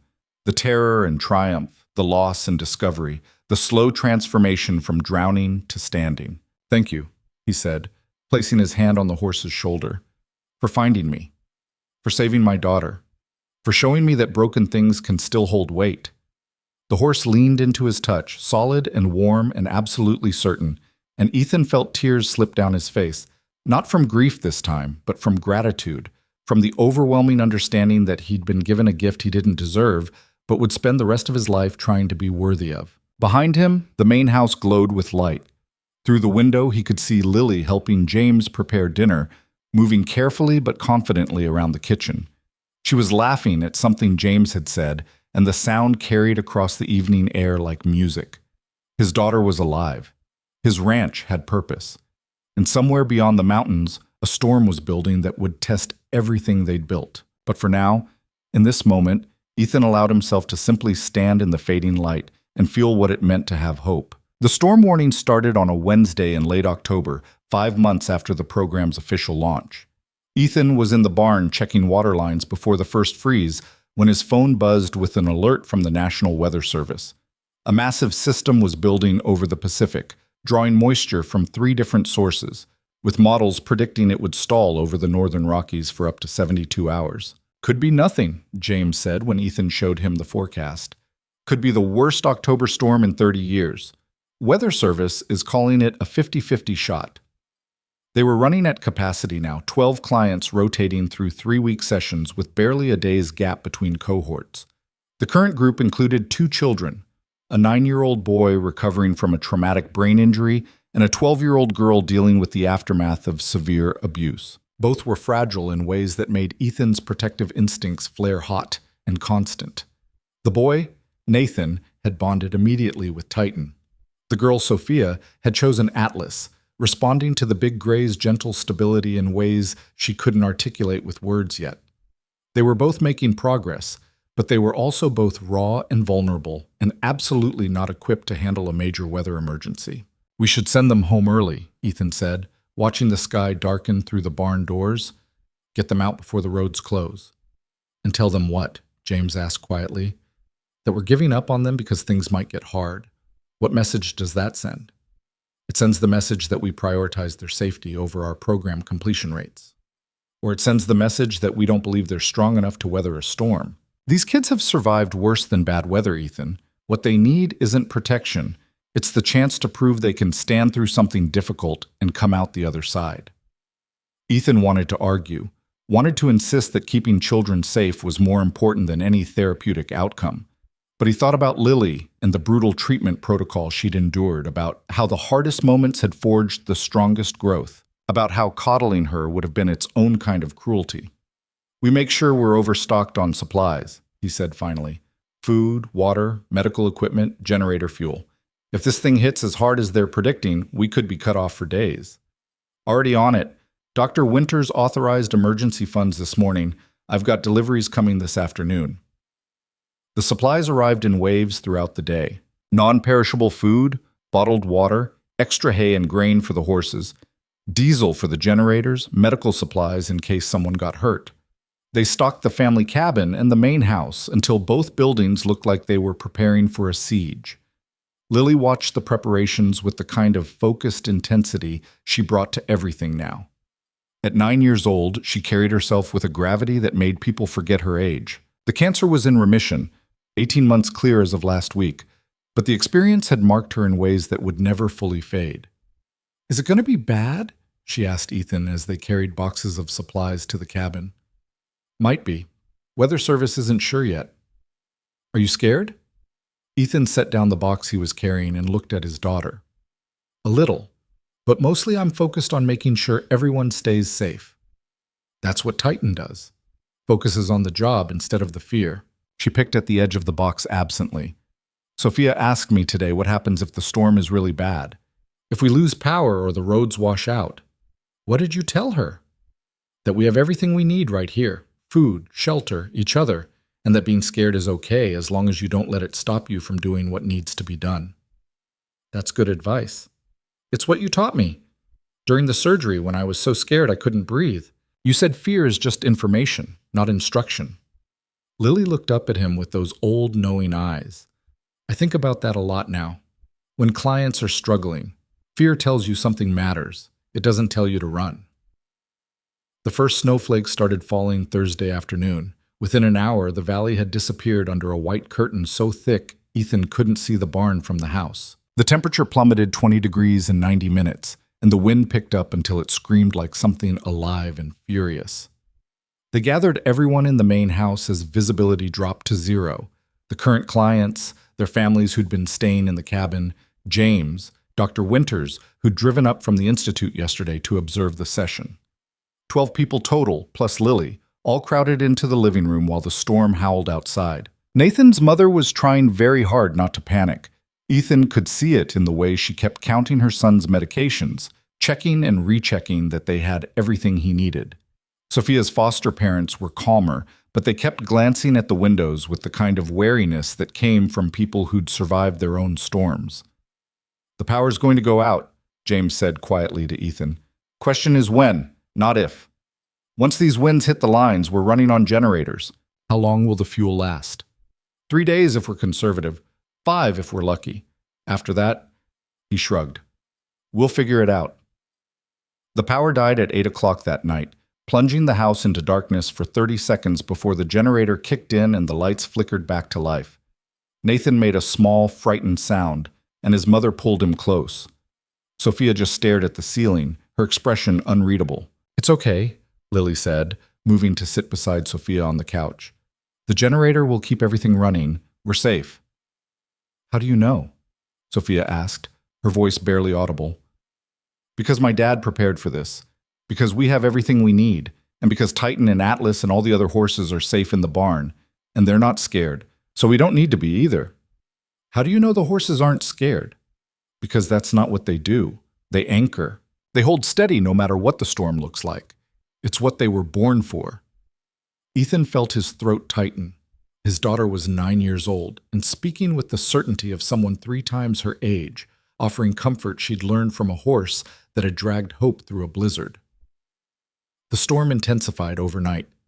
By Friday morning, the snow had drifted 6 feet high against the north side of the house, and the wind was strong enough to shake the windows in their frames. The Weather Service had upgraded their warnings to blizzard conditions with an additional 18 to 30 inches expected over the next 48 hours. We need to check on the horses, James said, zipping up his heavy coat. Make sure the barn is secure and they have enough water. I'll come with you. Ethan started pulling on his own winter gear, but James held up a hand. Stay here. If something happens to both of us, these people have no one. I'll take the radio, check in every 15 minutes.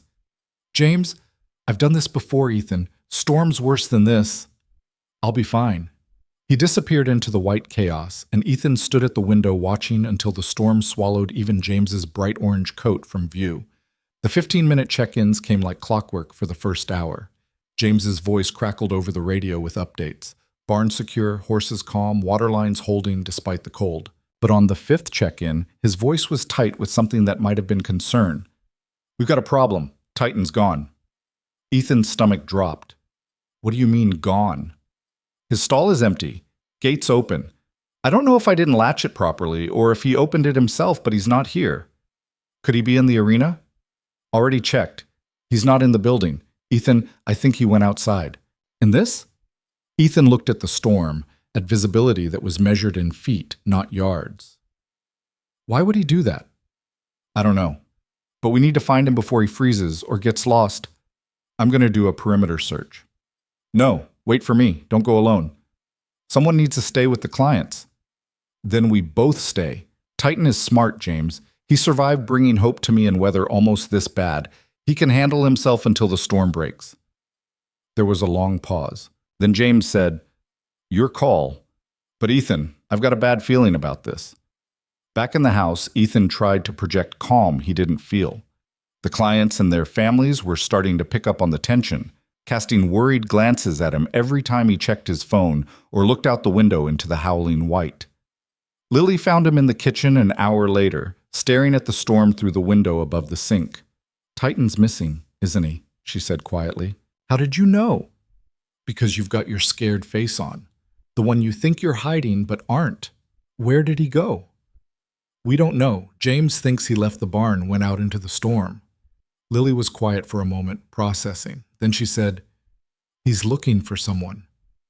"What?" "That's what anchor horses do when someone they're bonded with is in crisis. They go to them." Margaret's research notes talked about it. Horses that could sense when their person was in danger, even from miles away. She looked up at Ethan with absolute certainty. Someone out there needs him. That's why he left. A horrible understanding began to dawn. "The boarding stable." "What?" "There's a boarding stable 15 minutes from here. The one where we kept Titan in Hope during your hospital stay. They have 6 horses there, and..." He pulled out his phone, scrolled through contacts with shaking fingers, found the stable owner's number.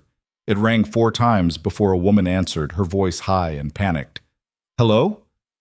Lisa, this is Ethan Cross. Are you okay?" "Oh, thank God. Ethan, we're trapped." The storm came in so fast and Sarah was doing evening feed when the barn roof partially collapsed. "She's pinned under debris, and I can't move it by myself. I've called emergency services, but they said it could be hours before they can get to us. The roads are completely buried." "Is Sarah hurt?" "Her leg is crushed. She's conscious, but in a lot of pain. I'm trying to keep her warm, but the barn's structurally unstable, and I don't know how long." Her voice broke. "I don't know what to do." "Hold on. I'm coming." "Ethan, you can't. The roads are impassable." "I'm coming anyway.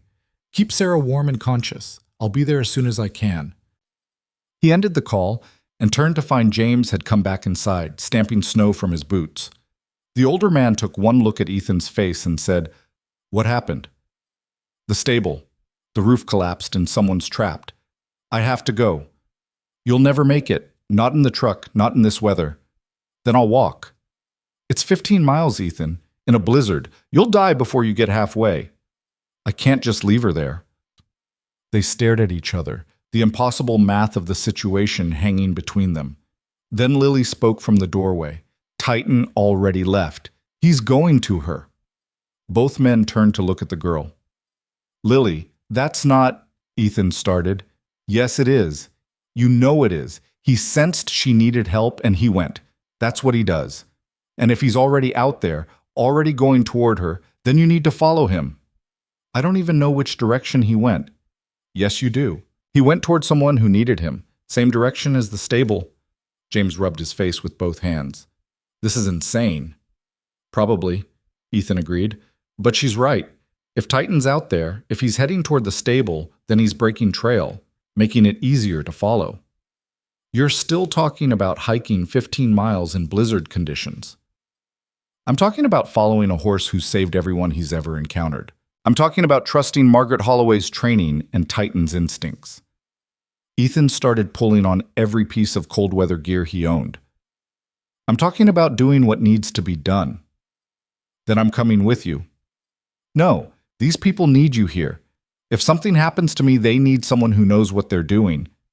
"Ethan, please, I need to know they're safe. I need to know Lily is safe. Can you do that for me?"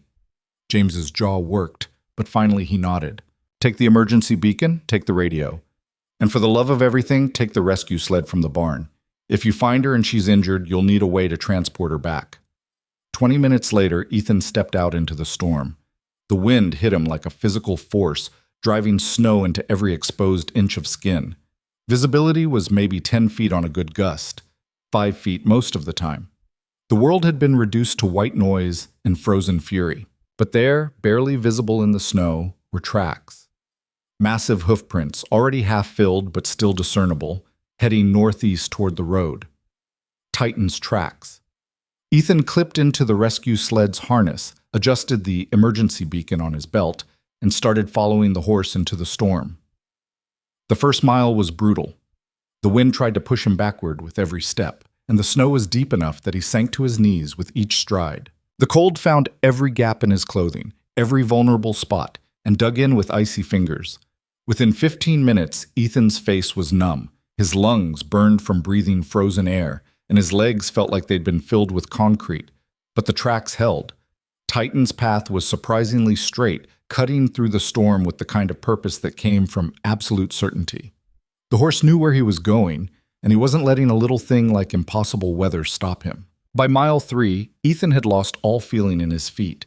His hands were useless clubs inside his gloves, and ice had formed in his beard where his breath froze before it could dissipate. He'd stopped shivering 20 minutes ago, which he knew from his wilderness training was a bad sign.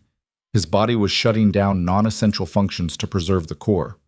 But he kept walking, kept following those massive hoofprints through the white chaos, kept putting one dead foot in front of the other because stopping meant dying and dying meant failing. Sarah and Titan and everyone who'd believed he could do this. At mile 5, he almost quit. The storm intensified into something beyond blizzard, beyond weather, into a physical manifestation of every impossible thing he'd ever faced.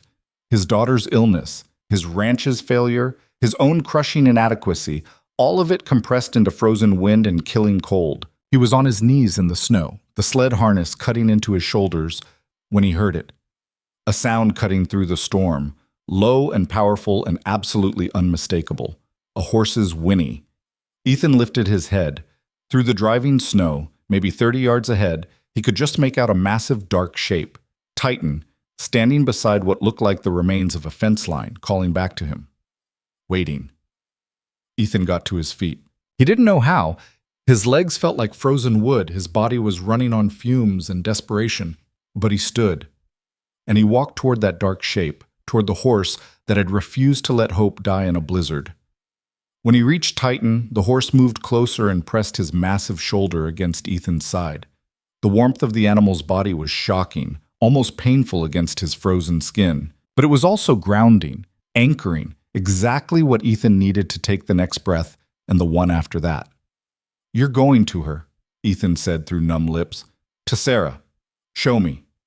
Titan turned and started walking, and Ethan followed. The stable appeared out of the storm like a ghost ship emerging from fog. One side of the barn roof had indeed collapsed, caved in under the weight of snow and wind, and Ethan could see the damage even through the blizzard. The structure was barely standing, held together by stubbornness and luck. Titan walked straight to the barn's main entrance and stopped. Whinnied again, louder this time. From inside came a woman's voice, thin with cold and fear. "Who's there?" "Lisa, it's Ethan Cross. I'm here to help." He pushed through the door, dragging the rescue sled behind him, and the scene inside made his heart sink. Sarah was pinned under a massive beam, her leg twisted at an angle that meant serious damage. Lisa sat beside her, trying to keep both of them warm with horse blankets, but the temperature inside the barn wasn't much better than outside with half the roof gone. "Oh, thank God," Lisa sobbed. "I didn't think anyone would come." "How is she?" "In and out of consciousness. Her leg is bad, Ethan. Really bad." Ethan knelt beside Sarah, checking her vitals with hands that could barely feel. Her pulse was weak, her skin dangerously cold, but she was alive. That was something. "We need to move the beam," he said. "Get her free so I can stabilize her leg and get her on the sled." "I tried. It won't budge." Ethan looked at the beam, at the weight of it, at the physics that said 2 people couldn't lift something that required 4. Then he looked at Titan, standing in the barn doorway, watching everything with that characteristic intensity. An insane idea began to form. "Lisa, do you have rope? Heavy-duty rigging rope?" "In the tack room. Why?" "Because we're going to use Titan to lift the beam." It took 10 minutes to rig the rope around the beam and secure it to Titan's harness. The horse stood perfectly still through the entire process, as if he understood exactly what was being asked of him. When everything was ready, Ethan positioned himself beside Sarah, ready to pull her free the moment the beam lifted. "Okay, boy," he said to Titan. "Easy now. Just a few steps back, slow and steady." Titan leaned into the harness. The rope went taut. For a moment, nothing happened, the beam refusing to budge, and Ethan thought this insane plan was going to fail. But then Titan adjusted his angle slightly, found better purchase, and pulled again. The beam shifted. rose 6 inches off Sarah's leg. Now! Ethan grabbed Sarah under the arms and pulled, dragging her free just as the beam crashed back down. She screamed once, a sound of pure agony, then passed out. Get her on the sled, Ethan commanded, his emergency training kicking in. We need to splint this leg and get her warm. They worked together, Lisa and Ethan, stabilizing Sarah's shattered leg as best they could with the limited supplies from the sled's emergency kit. Then they wrapped her in every blanket they could find and secured her to the rescue sled. I can't leave the other horses, Lisa said, looking at the remaining animals huddled in their stalls. If the rest of the roof goes, then come with us. We'll send help back as soon as the road's clear. Ethan, look at the storm. We'll never make it. We will, because Titan is going to lead us home. The journey back was something out of a nightmare. Ethan and Lisa took turns pulling the sled, their combined weight barely enough to keep it moving through the drifts. Sarah drifted in and out of consciousness, moaning softly when the pain broke through whatever mercy shock was providing. And Titan walked ahead of them, breaking trail, his massive body creating a path through the snow that would have been impossible without him. Every time Ethan thought he couldn't take another step, thought his body was going to simply shut down and stop, he'd look up and see that black shape ahead of him, moving with absolute certainty through the chaos. The horse was a mountain, a force of nature, an anchor in the truest sense of the word. They were maybe 2 miles from the ranch when Sarah stopped breathing. Ethan realized it when her moaning stopped, when the small sounds of pain that had been their constant companion just ceased. He stopped pulling the sled and moved to check her vitals, his frozen hands fumbling for a pulse he couldn't find. No, he whispered. No, we didn't come this far. He started CPR, his exhausted body finding strength from somewhere deep and desperate. 30 compressions, 2 rescue breaths, over and over while Lisa watched with horrified eyes, and the storm raged around them. Titan turned around, walked back to where Ethan was working, trying to restart a heart that had decided it was done fighting. The horse lowered his massive head until his muzzle was inches from Sarah's face and breathed out, a long, warm exhalation that fogged in the frozen air. And Sarah gasped, coughed. Her eyes fluttered open. That's it, Ethan said, tears freezing on his face. Stay with us. We're almost home. The ranch appeared through the storm like salvation. Lights blazing in the windows, the barn visible through the blowing snow, and figures running out to meet them, James and Dr. Winters and several of the client's parents, all of them bundling Sarah inside while Ethan collapsed in the snow. Someone was pulling him up, dragging him toward the house. James's voice in his ear saying things Ethan couldn't quite process. And through it all, Titan stood in the yard, snow covering his dark coat, watching to make sure everyone made it safely inside. Dr. Winters had medical training. She stabilized Sarah's leg properly, treated her for hypothermia and shock, called in a medical evacuation that would come as soon as the storm broke. Lisa sat beside her friend, holding her hand, weeping with relief. And Ethan sat by the fire, wrapped in blankets, while sensation slowly returned to his frozen extremities in waves of pins and needles that felt like punishment and redemption all at once. Lily found him there an hour later. She climbed into his lap without asking permission and pressed her face against his chest. You came back, she whispered. I promised I would. Titan brought you home. Yeah, he did. He's amazing. He's more than amazing. Ethan's voice broke. He's everything Margaret said he was. Everything she built this place to be. The storm finally broke on Sunday morning. The world emerged from the white chaos into brilliant sunshine and air so clear it hurt to breathe. The valley was buried under 4 feet of snow, roads impassable, power lines down across 3 counties. But everyone at the ranch was safe. Sarah was evacuated by helicopter that afternoon, her prognosis good despite the severity of her injuries. Lisa went with her, promising to return once she'd arranged care for her remaining horses. And Titan stood in the pasture, surrounded by snow, while Nathan and Sophia brushed his coat and thanked him for being brave enough to walk into a storm when someone needed saving. He's a hero, Nathan said, his words slow but clear.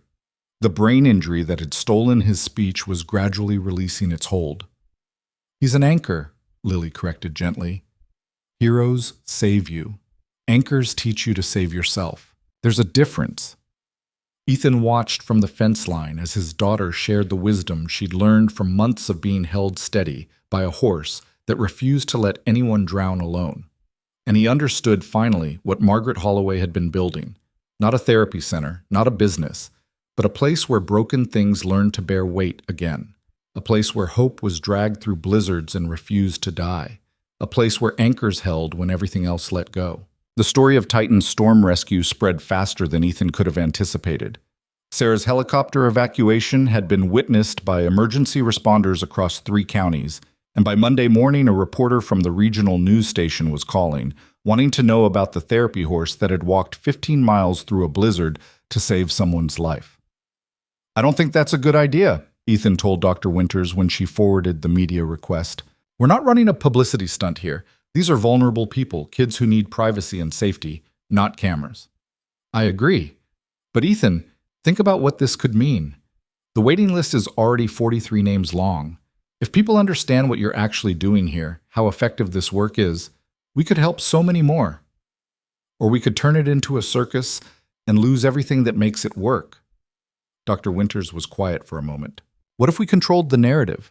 One interview, carefully managed. You tell Margaret's story, Titan's story, explain the anchor concept without exploiting anyone's pain. Make it about the work, not the drama." Ethan looked out the window to where Lily was working with Nathan in the therapy ring. The boy was leading Titan in slow circles, his steps more coordinated than they'd been 2 weeks ago, his face lit with concentration and something that might have been joy. "Let me think about it," he said finally. The answer came that night in an unexpected way. Sophia's foster parents approached him after dinner, both of them nervous in a way that made Ethan's protective instincts flare.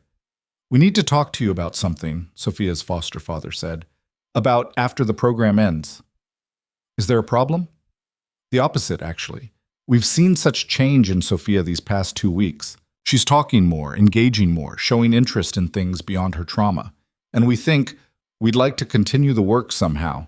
Keep her connected to the horses and to Lily and to whatever magic is happening here." "The program is only 3 weeks," Ethan said carefully. "After that, we have other clients scheduled." "We know. But what if there was a way for graduates to come back? Not as full-time clients, but as volunteers or junior staff. Sophia keeps talking about wanting to help other kids the way Lily helped her. And we think that purpose, that connection, could be exactly what she needs long-term." Ethan felt something shift in his understanding of what they were building. He'd been thinking in terms of sessions and completion rates, of getting people through the program and sending them back to their lives. But what if recovery wasn't a destination?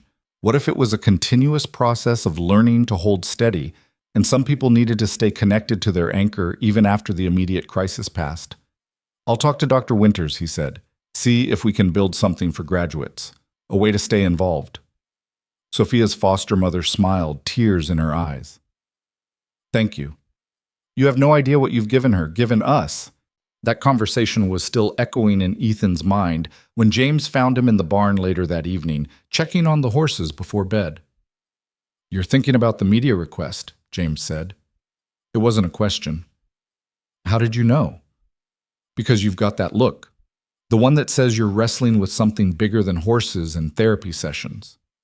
James leaned against Titan's stall door. "For what it's worth, I think you should do it. Margaret spent 40 years building this work, and most people never heard about it. She was brilliant, but she was also private to a fault. Maybe that's why the Institute never grew the way it should have. Maybe what you're building here needs a different approach. What if exposure ruins it?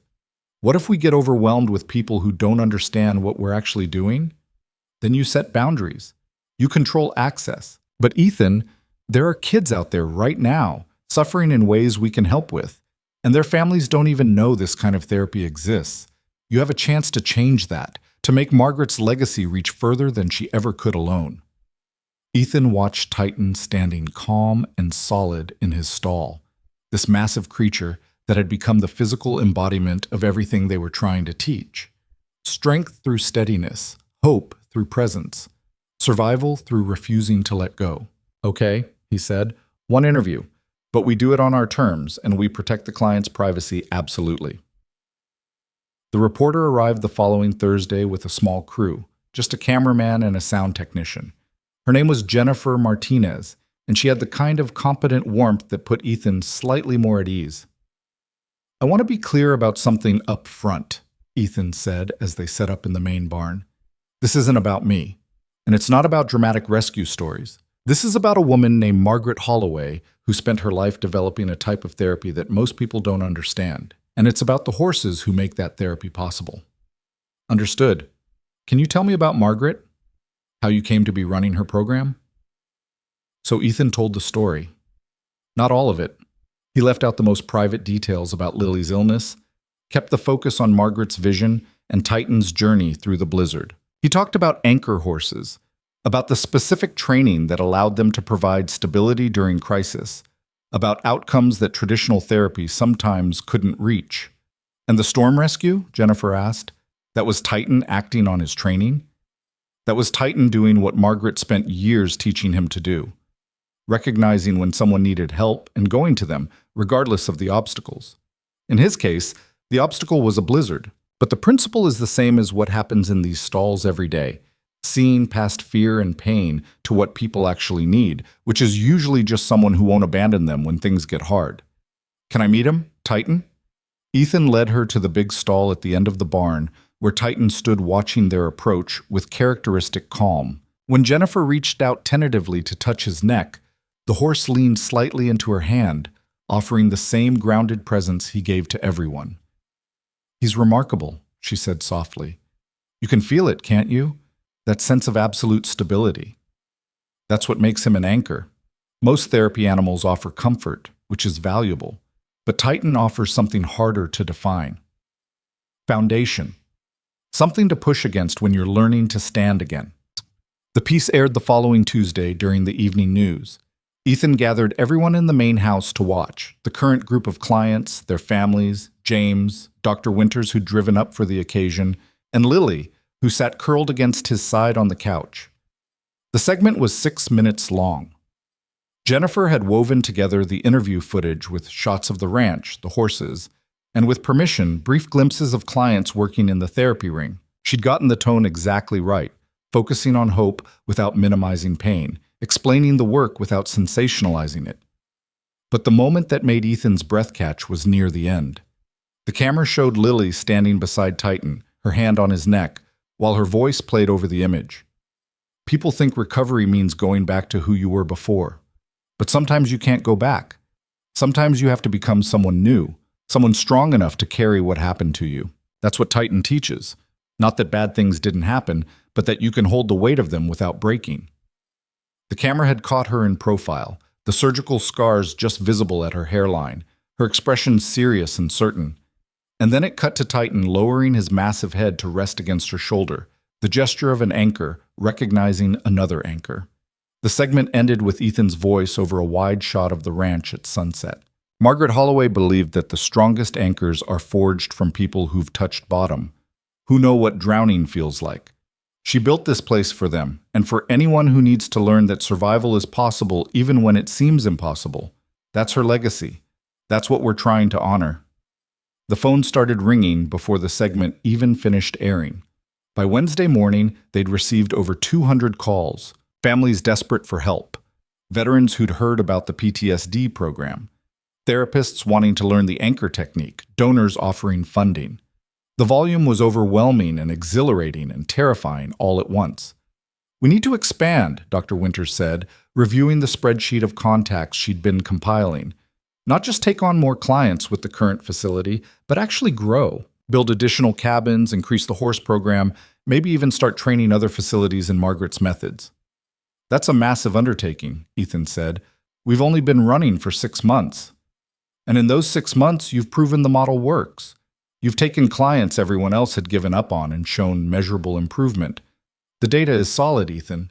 We have a 92% completion rate and an 87% positive outcome score based on family surveys. Those numbers would be impressive for any therapy program, but for one working with the most difficult cases, it's extraordinary. What about Titan? What about the core mission? If we grow too fast, we risk losing what makes this work." Dr. Winters set down her tablet and looked at him seriously. "What makes this work isn't the size or the scale. It's the principle. It's the understanding that some people need to be anchored before they can heal. And that principle can be taught, can be replicated, without diluting it. Margaret proved that by training dozens of horses over her career. You can prove it by training dozens of facilities. Ethan thought about the waiting list, about 43 names that had now grown to over 100, about families like his own who were drowning and desperate and running out of options, about what it would mean to turn them away because he was too afraid to grow. "Okay," he said finally, "but we do it carefully. We don't sacrifice quality for quantity. And we make sure every facility we train understands that this isn't about fixing people. It's about teaching them to hold steady." Agreed. The expansion began in December. They broke ground on 3 additional family cabins and started the process of acquiring 6 more horses from facilities Margaret had worked with during her career. James took on 2 assistant trainers, both of them veterans of equine therapy programs who understood the anchor concept and were eager to learn Margaret's specific techniques. And Lily, at 9 years old, became something unexpected: a junior consultant. Clients responded to her in ways they didn't respond to adults, trusting her insights because she'd lived what they were living. Dr. Winters started bringing her into case consultations, asking her perspective on which horses might work best with which clients, how to approach particularly difficult emotional barriers. "You're giving her too much responsibility," Ethan said one evening after Lily had spent 2 hours in a meeting discussing a new client's treatment plan. "She's still a kid. She should be playing and doing homework, not carrying other people's trauma." "She's not carrying it," Dr. Winters said gently. "She's transforming it. There's a difference. And Ethan, she's good at this. Really good. She has instincts that take most therapists decades to develop. Because she had to develop them to survive." "Yes. And now she's using that survival to help others. Isn't that exactly what we're teaching here? That suffering can be transformed into purpose?" Ethan couldn't argue with that, but he still worried, still watched his daughter carefully for signs that the work was costing her more than she should pay. But Lily seemed to thrive on it, growing more confident and certain with each client she helped, each small success she witnessed. Christmas came wrapped in fresh snow and a quietness that felt like peace. They closed the program for 2 weeks, giving everyone time to rest and recover. Most of the staff went home to their families, but James stayed and Dr. Winters drove up for Christmas Eve dinner. They gathered in the main house around a table that groaned with food, and for a few hours they were just people enjoying each other's company, the weight of the work temporarily set aside. Lily sat beside Dr. Winters, asking questions about Margaret with the kind of intense curiosity she brought to everything. "What was she like?" Lily asked. "As a person, I mean, not just as someone who trained horses." Dr. Winters smiled, her eyes distant with memory. "She was fierce, uncompromising about the work, but generous with everyone who came to learn. She'd lost her granddaughter to cancer 8 months before she died, and that loss could have broken her. But instead she poured everything into making sure other families didn't face the same helplessness she'd felt, into building something that could hold people when they were falling apart. Like Titan held me. Exactly like that.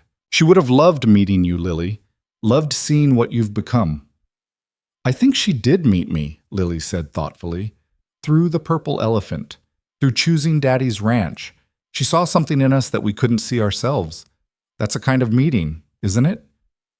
Later that night, after Dr. Winters had gone to bed in one of the guest rooms and Lily was asleep upstairs, Ethan and James stood on the front porch watching snow fall in the darkness. "You ever think about how different everything would be if Titan hadn't shown up that day?" James asked. "If Margaret had chosen someone else, some other ranch?" "All the time. My daughter might not be alive. This place would be foreclosed. I'd probably be working some dead-end job trying to figure out how to afford her funeral. Instead, you're running the most successful therapy program the Institute has ever seen. Your daughter is thriving, and you're about to expand into something that could change how we treat trauma entirely." James took a sip of his coffee. "Hell of a difference. I didn't do it alone. I was just desperate enough to accept help when it showed up looking like a horse dragging a broken wagon. That's the thing about anchors, though, isn't it? They don't work if you're not willing to grab hold. Margaret gave you the rope, but you're the one who decided to hang on." The new year brought new challenges and new growth. The additional cabins were completed in February, and they began accepting multiple client groups simultaneously. The noise level increased, the logistical complexity multiplied, but the core work remained the same. People learning to stand steady with horses who showed them how. In March, Lily had her 2-year cancer-free checkup. The scans were clean, the blood work perfect, and Dr. Mendez used the word cured for the first time, though she was careful to note they'd continue monitoring for another 3 years to be absolutely certain. "She's extraordinary," Dr. Mendez told Ethan during the consultation. "Not just the medical recovery, though that's remarkable, but the psychological resilience. Most kids who go through what she went through come out with significant trauma. Lily seems to have come out stronger. She had help. She had Titan. She had you too, and she had a reason to fight that went beyond just survival. She had purpose. That makes all the difference." That purpose crystallized in April when the Institute officially launched its training program for other facilities. 6 therapy centers across the country sent staff members to spend 4 weeks at the ranch, learning Margaret's anchor techniques and how to identify horses with the right temperament for the work. Lily was part of the teaching team, demonstrating with Titan how the bonding process worked, explaining in language her peers could understand what it felt like to be anchored during crisis. The visiting therapist watched her with barely concealed amazement. This small girl who spoke with authority about trauma and recovery and the specific ways horses could provide stability that humans couldn't. "How do you know when someone is ready to graduate?" one of the therapists asked during a training session. Lily looked at Titan, who stood beside her in the arena. "You don't decide that, the horse does. When Titan thinks someone can stand on their own, he starts creating distance, not abandoning them, but stepping back, letting them practice holding their own weight. You can see it in how he positions himself, still present, but not as close, still watching, but not as intensely. And if they're not ready, if they panic when he steps back, then he moves closer again. Anchors aren't rigid, they adjust to what you need in the moment. That's what makes them different from regular support." The therapist nodded slowly, taking notes. And Ethan watched his daughter teach with the same certainty Titan showed when working with clients, and felt his throat tighten with pride and grief and gratitude all tangled together. May brought the 1-year anniversary of Lily's surgery and 3 years since Titan had first appeared through the blizzard. To mark the occasion, they held a small ceremony in the therapy garden, the same space where Lily had first met the horse that would save her life. All the graduates from the first year were invited, along with their families. Marcus came, now working as a counselor for other veterans and crediting his time with Atlas for giving him the tools to manage his PTSD. Kara arrived in a hand cycle she'd learned to race competitively, her upper body strength transformed into athletic power. Nathan's speech had improved so dramatically that his neurologist had written a case study about his recovery. Sophia stood beside her foster parents, preparing to age out of the system in a few months with a plan and a future that had seemed impossible a year ago. They gathered in a loose circle around Titan, who stood patient and calm in the center like the anchor he was. And one by one, each graduate shared what the program had given them. "I learned that strength isn't about not being broken," Marcus said. "It's about being broken and standing anyway. Atlas showed me that, and I carry it every single day." "I learned my worth isn't tied to what my body can or can't do," Kara added. "Willow saw me as capable even when I couldn't see it myself. That changed everything." When it was Lily's turn, she walked to Titan and placed both hands on his neck. "I learned that sometimes the only way to survive is to let yourself be held, to stop fighting alone and accept that you need an anchor. And then, when you're strong enough, to become an anchor for someone else. That's what Titan taught me. That's what I want to spend my life teaching other people." Dr. Winters spoke last, her voice thick with emotion. "Margaret Holloway believed that healing happens when we stop trying to fix what's broken and instead learn to bear the weight of it. She built this methodology, trained these horses, created a framework that has now helped over 200 people in its first year. And she chose Ethan Cross to carry it forward, even though he didn't know her and had every reason to refuse. That choice, that leap of faith, has created something she never lived to see but would be so proud of." She paused, looking around at the assembled graduates, the horses grazing peacefully in the near pasture, the facility that had risen from the ashes of a failing ranch. "This is Margaret's legacy, but it's also Titan's and Ethan's and Lily's and everyone who chose to grab hold of the anchor when it was offered. Thank you all for being brave enough to accept help, for being strong enough to hold steady, for showing the world what's possible when we refuse to let hope die. The ceremony ended with the graduates brushing the horses, a final act of care and gratitude before they returned to their lives.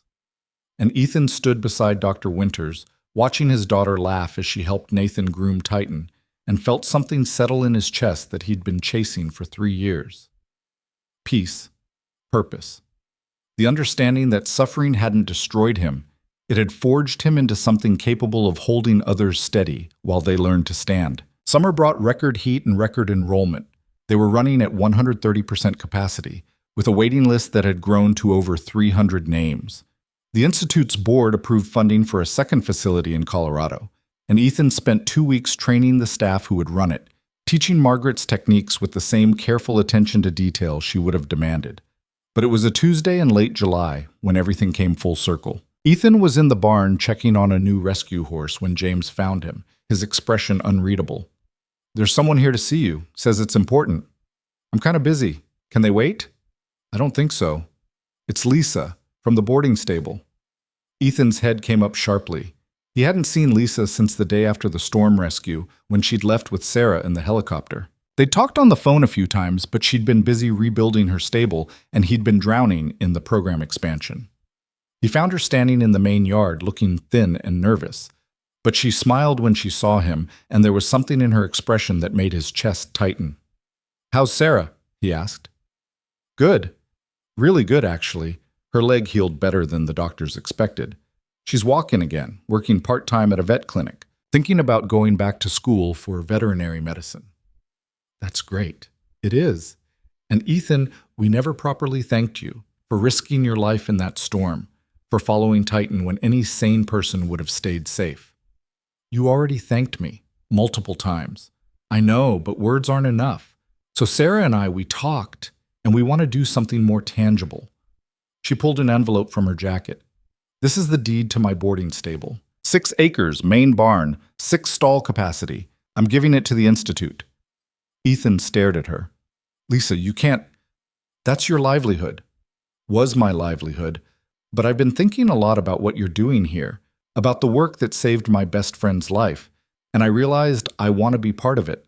So I'm donating the property and asking if you'll hire me as a satellite facility manager. I'll run operations there, handle client overflow, maybe even start a rescue program for horses that could be trained as anchors." "Are you serious?" "Completely. Ethan, you showed me what's possible when people decide to help instead of just surviving. I want to help. This is how I can do it." He took the envelope with shaking hands, unable to fully process what she was offering. 6 acres, a functioning barn, another facility that could serve clients while they waited for space at the main ranch. "We'll pay you," he managed, "a real salary, benefits, the works, and we'll help with renovations, whatever the barn needs to be ready for therapy work." "I was hoping you'd say that." Lisa smiled, tears in her eyes. "Sarah wants to volunteer too, once she's done with school. She says she owes her life to Titan and wants to spend it helping others the way he helped her." That evening, Ethan called a meeting in the main house. Everyone gathered: James, Dr. Winters, Lily, the current assistant trainers, even some of the graduate volunteers who'd stayed on to help with the summer session. He told them about Lisa's offer, about the opportunity to expand in a way that felt organic and right. "This is exactly what Margaret would have wanted," Dr. Winters said, her voice warm with approval. "Growth that comes from gratitude, from people who've experienced the work wanting to give back. We can use the boarding stable to develop a rescue to anchor pipeline. Take horses that need rehabilitation and train them for therapy work. It solves 2 problems at once." "When do we start?" James asked. "Lisa wants to begin renovations in September. We could be operational by January if we move fast." The meeting dissolved into logistics and planning, everyone energized by the possibility. But Lily caught Ethan's hand as he stood to get more coffee. "It's really happening, isn't it?" she said quietly. "What Margaret dreamed about. It's becoming real." "Yes, sweetheart, it is." "Do you think she knows, wherever she is?" Ethan thought about that. about a woman he'd never met who'd seen something in him worth saving, who'd sent an impossible gift through a blizzard and trusted him to understand what to do with it. I think she knew before she died. I think that's why she chose us, because she could see what we'd become, even when we couldn't. Lily nodded, satisfied with that answer. I'm glad she picked you. I'm glad Titan came here and not somewhere else. Me too, baby. Me too. September arrived with the first hint of autumn color in the aspens. The ranch had settled into a rhythm that felt sustainable. 3 client groups running simultaneously, graduate volunteers helping with daily operations, a steady stream of visiting professionals coming to learn the anchor techniques. The chaos of the spring expansion had given way to something that felt almost like routine. Ethan was supervising a session in the main arena when his phone rang. Dr. Mendez's number. His stomach dropped. She only called between scheduled appointments if something was wrong. Lily's fine, Dr. Mendez said immediately, reading his panic. This isn't about her. It's about the program. I've been talking with some colleagues about what you're doing, and there's interest in incorporating equine anchor therapy into our pediatric oncology treatment protocols. Would you be open to discussing a formal partnership with St. Francis? Ethan had to sit down. You want to partner with us? I want to offer our patients what you offered Lily. The data is compelling, Ethan. Kids with strong emotional support systems during treatment have better outcomes across the board. What you've built provides that support in a way traditional therapy can't always reach. I'd like to pilot a program where pediatric cancer patients spend time at your facility as part of their treatment plan. Insurance would cover it. We'd provide medical oversight, and you'd provide the horses and the expertise. That's incredible. But Dr. Mendez, we're already at capacity. Which is why St. Francis is prepared to fund an additional expansion. 4 more family cabins, 6 more horses, staffing for specialized pediatric cases. We believe in this enough to invest significantly. Ethan thought about Lily sitting beside Titan in the therapy garden, drawing strength from the horse when chemotherapy had stolen everything else. About the purple elephant that had traveled an impossible distance to bring them together. About Margaret Holloway's granddaughter who died without access to the kind of support that might have made her final months easier. Yes, he said, absolutely yes. The partnership was formalized in October. Street. Francis committed to 5 years of funding and began referring patients immediately. The first pediatric oncology client arrived in early November, a 7-year-old boy named Daniel with leukemia, frightened and exhausted from months of treatment. Lily asked to work with him personally. I know what he's going through, she told Ethan. I know what it feels like when your body becomes a battlefield, and you're just trying to survive. Let me help him. So Lily became Daniel's primary peer support, with Titan as his anchor horse.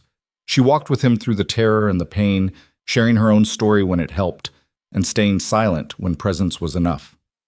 She showed him the surgical scars she usually kept hidden, proof that survival left marks but didn't have to leave you broken. And Titan stood steady through it all, anchoring a frightened boy the same way he'd anchored a frightened girl 3 years earlier. By Christmas, Daniel's scans showed significant improvement. His oncologist attributed it partly to the treatment protocol, but also to the reduction in stress hormones that came from having emotional support. He spent Christmas Eve at the ranch, building a snowman with Lily, while Titan watched from the paddock, and his laughter echoed across the valley like a promise that joy was still possible even in the midst of suffering. The new year brought Ethan's 40th birthday, and a realization that stopped him cold. It had been almost 4 years since Titan had appeared through that frozen fog. 4 years since his world had been reduced to impossible debts and his daughter's failing health. 4 years since hope had seemed like a luxury he couldn't afford. And now he stood on the porch of a thriving facility that served over 500 clients annually, watching horses graze in pastures that held stories of transformation, surrounded by people who'd chosen to build something meaningful from their own broken places. You thinking about how far we've come? James asked, joining him with 2 cups of coffee. Thinking about how close I came to missing all of this. If I'd given up one day earlier, if I'd been too proud or too scared to accept Margaret's offer, if I hadn't followed Titan into that storm. But you didn't give up, you weren't too proud, and you followed the horse. Those choices made all the difference. They weren't really choices though, were they? They were survival, desperation, grabbing onto anything that might keep us afloat. Sometimes survival is the bravest choice we can make. And sometimes desperation is just clarity in disguise, seeing what actually matters when everything else gets stripped away. Ethan sipped his coffee, letting that truth settle. Margaret knew that, about desperation and clarity. That's why she chose someone who was drowning. She needed someone who understood what it meant to need an anchor. And now you're providing anchors for hundreds of people. Seems like her faith was well placed. In March, Lily turned 10 years old. They celebrated with a party in the main barn, surrounded by horses and clients and staff who'd become family. She'd grown 4 inches in the past year, her hair had come back thick and dark, and the surgical scars were fading into thin silver lines that she wore without shame. But the biggest change was internal. The gravity she'd carried since her illness had transformed into something else, a kind of radiant certainty that drew people to her. She moved through this facility like a young priestess of hope, offering wisdom that seemed impossible from someone her age but made perfect sense when you remembered what she'd survived to earn it. "Make a wish," Ethan said as she leaned over her birthday cake, candles flickering in the dim barn light. Lily closed her eyes for a long moment. Then she blew out all 10 candles in one breath and looked up at him with a smile that could have lit the valley. "What did you wish for?" he asked. "Can't tell you. It won't come true." "Not even a hint?" She glanced toward Titan's stall, where the massive black horse stood watching the celebration with characteristic calm. "I wished for what we already have, for it to keep growing and helping people and making the world a little less scary for kids who need someone to hold steady while they learn to stand." Ethan felt his eyes burn. "That's a good wish, sweetheart. It's the only wish that matters." April brought the 3-year anniversary of Lily's surgery and a call from Dr. Mendez with news that made Ethan's knees weak with relief. Lily's latest scans were perfect, her blood work pristine, and she was being officially graduated from active monitoring to annual checkups only. "She's cured," Dr. Mendez said simply. "As cured as we can definitively say at this point. Whatever happens from here, the cancer isn't part of her story anymore. She beat it." Ethan couldn't speak, could barely breathe. The weight he'd been carrying for 4 years, the constant low-level terror that this reprieve was temporary, that the disease would come roaring back, lifted so suddenly he felt dizzy. "Thank you," he managed finally. "For everything. For fighting for her when I didn't know how. I didn't do it alone. Neither did she. Ethan, I've been doing this for 15 years, and I've never seen a patient with Lily's resilience. The medical treatment saved her life, but something else gave her the will to survive it. I think we both know what that something was." After the call ended, Ethan walked to the pasture where Titan grazed peacefully in the spring sunshine. The horse lifted his head when Ethan approached, grass hanging from his mouth, his dark eyes warm and knowing. "She's going to be okay," Ethan said, his voice breaking. "My daughter is going to be okay. Because of you. Because you showed up when we needed you most and refused to let us give up." Titan walked closer and pressed his massive forehead against Ethan's chest. The same anchoring gesture he used with clients, the same solid presence that said, "You're not alone in this." And Ethan wrapped his arms around the horse's neck and wept. Not from grief this time, but from gratitude so profound it felt like it might crack him open. For this impossible animal who'd dragged hope through a blizzard and taught him how to hold steady when holding steady seemed impossible.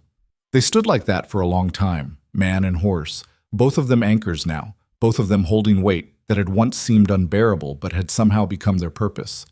May arrived wrapped in wildflowers, and the kind of warmth that made winter feel like a distant memory. The ranch was in full bloom, both literally and metaphorically. Construction had begun on the St. Francis Pediatric Wing, 4 specialized cabins designed for families dealing with childhood illness. The Colorado Satellite Facility was operational and serving clients. Lisa's boarding stable rescue program had identified 12 horses with anchor potential, half of them already in training. And through it all, Titan continued his work with the same steady certainty he'd shown from the beginning. He'd worked with over 300 clients in 4 years, each one different, each one leaving changed by the experience of being anchored by a horse who saw past their pain to their potential. On a Tuesday morning in late May, Ethan found Lily sitting in Titan's stall, her back against the horse's shoulder, writing in the journal Dr. Winters had given her for recording her experiences with clients. "What are you working on?" he asked, sitting down beside her in the clean straw. "A letter to Margaret Holloway.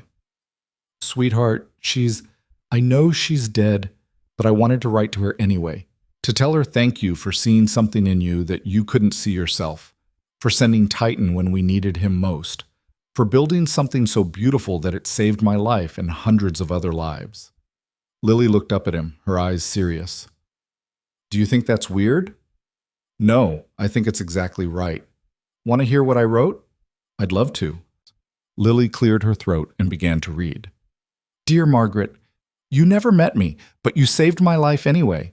You sent a horse through a blizzard to my dad's ranch, and that horse became the anchor that held me steady when I was drowning in fear and pain and treatments that felt worse than dying. You sent hope, too, and she showed me that fragile things can become strong if they're given the right support. But mostly, you sent belief. Belief that my dad was strong enough to build what you'd started. Belief that broken people could learn to hold weight again. Belief that love and purpose could transform suffering into something that helps instead of hurts. I'm 10 years old now, and I've been cancer-free for 3 years. I work at the therapy center you created, helping other kids who are scared and sick find their own anchors. And every single day I think about the choice you made, to send Titan to us instead of keeping him safe, to trust a stranger with your life's work, to believe that hope was worth dragging through impossible conditions. Thank you for being brave enough to bet on us. Thank you for seeing what we could become. Thank you for Titan, and for everything he's taught me about standing steady when the world is falling apart. I promise to spend the rest of my life trying to be worthy of the gift you gave us. With love and gratitude, Lily Cross." Ethan couldn't speak, could barely see through the tears that blurred his vision. He pulled his daughter close and held her while Titan stood patient and solid beside them, this massive creature who'd changed everything by simply refusing to give up. "That's perfect," he managed finally. "She would have loved it. I'm going to put it in her file at the Institute, so anyone who reads about her work will know what it meant to the people she helped, even the ones she never got to meet." Summer arrived with record heat and record enrollment, but also with something new, a sense of permanence, of stability that hadn't existed before. The ranch had transformed from a desperate experiment into an established institution. The Institute's board officially renamed it the Margaret Holloway Center for Anchor Therapy, and plans were already underway for additional satellite facilities in 5 more states. But more important than the growth was the work itself. The quiet daily miracles of people learning to stand.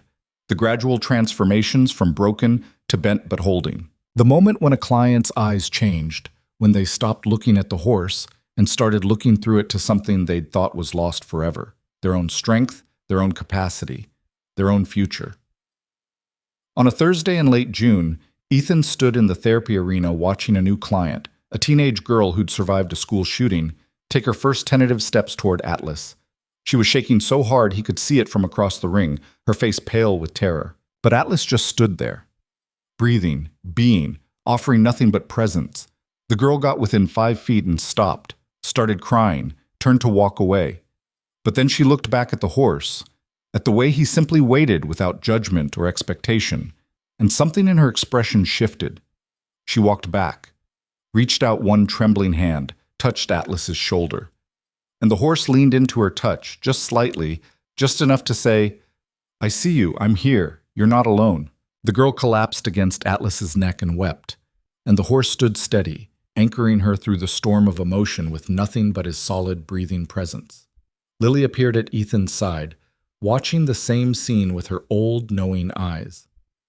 "That's it, isn't it?" she said quietly. "That moment when someone realizes they can trust the anchor to hold. That's what this whole thing is about." "Yeah, that's it exactly. It's what Titan gave me, what he gave you, what we give to everyone who comes here.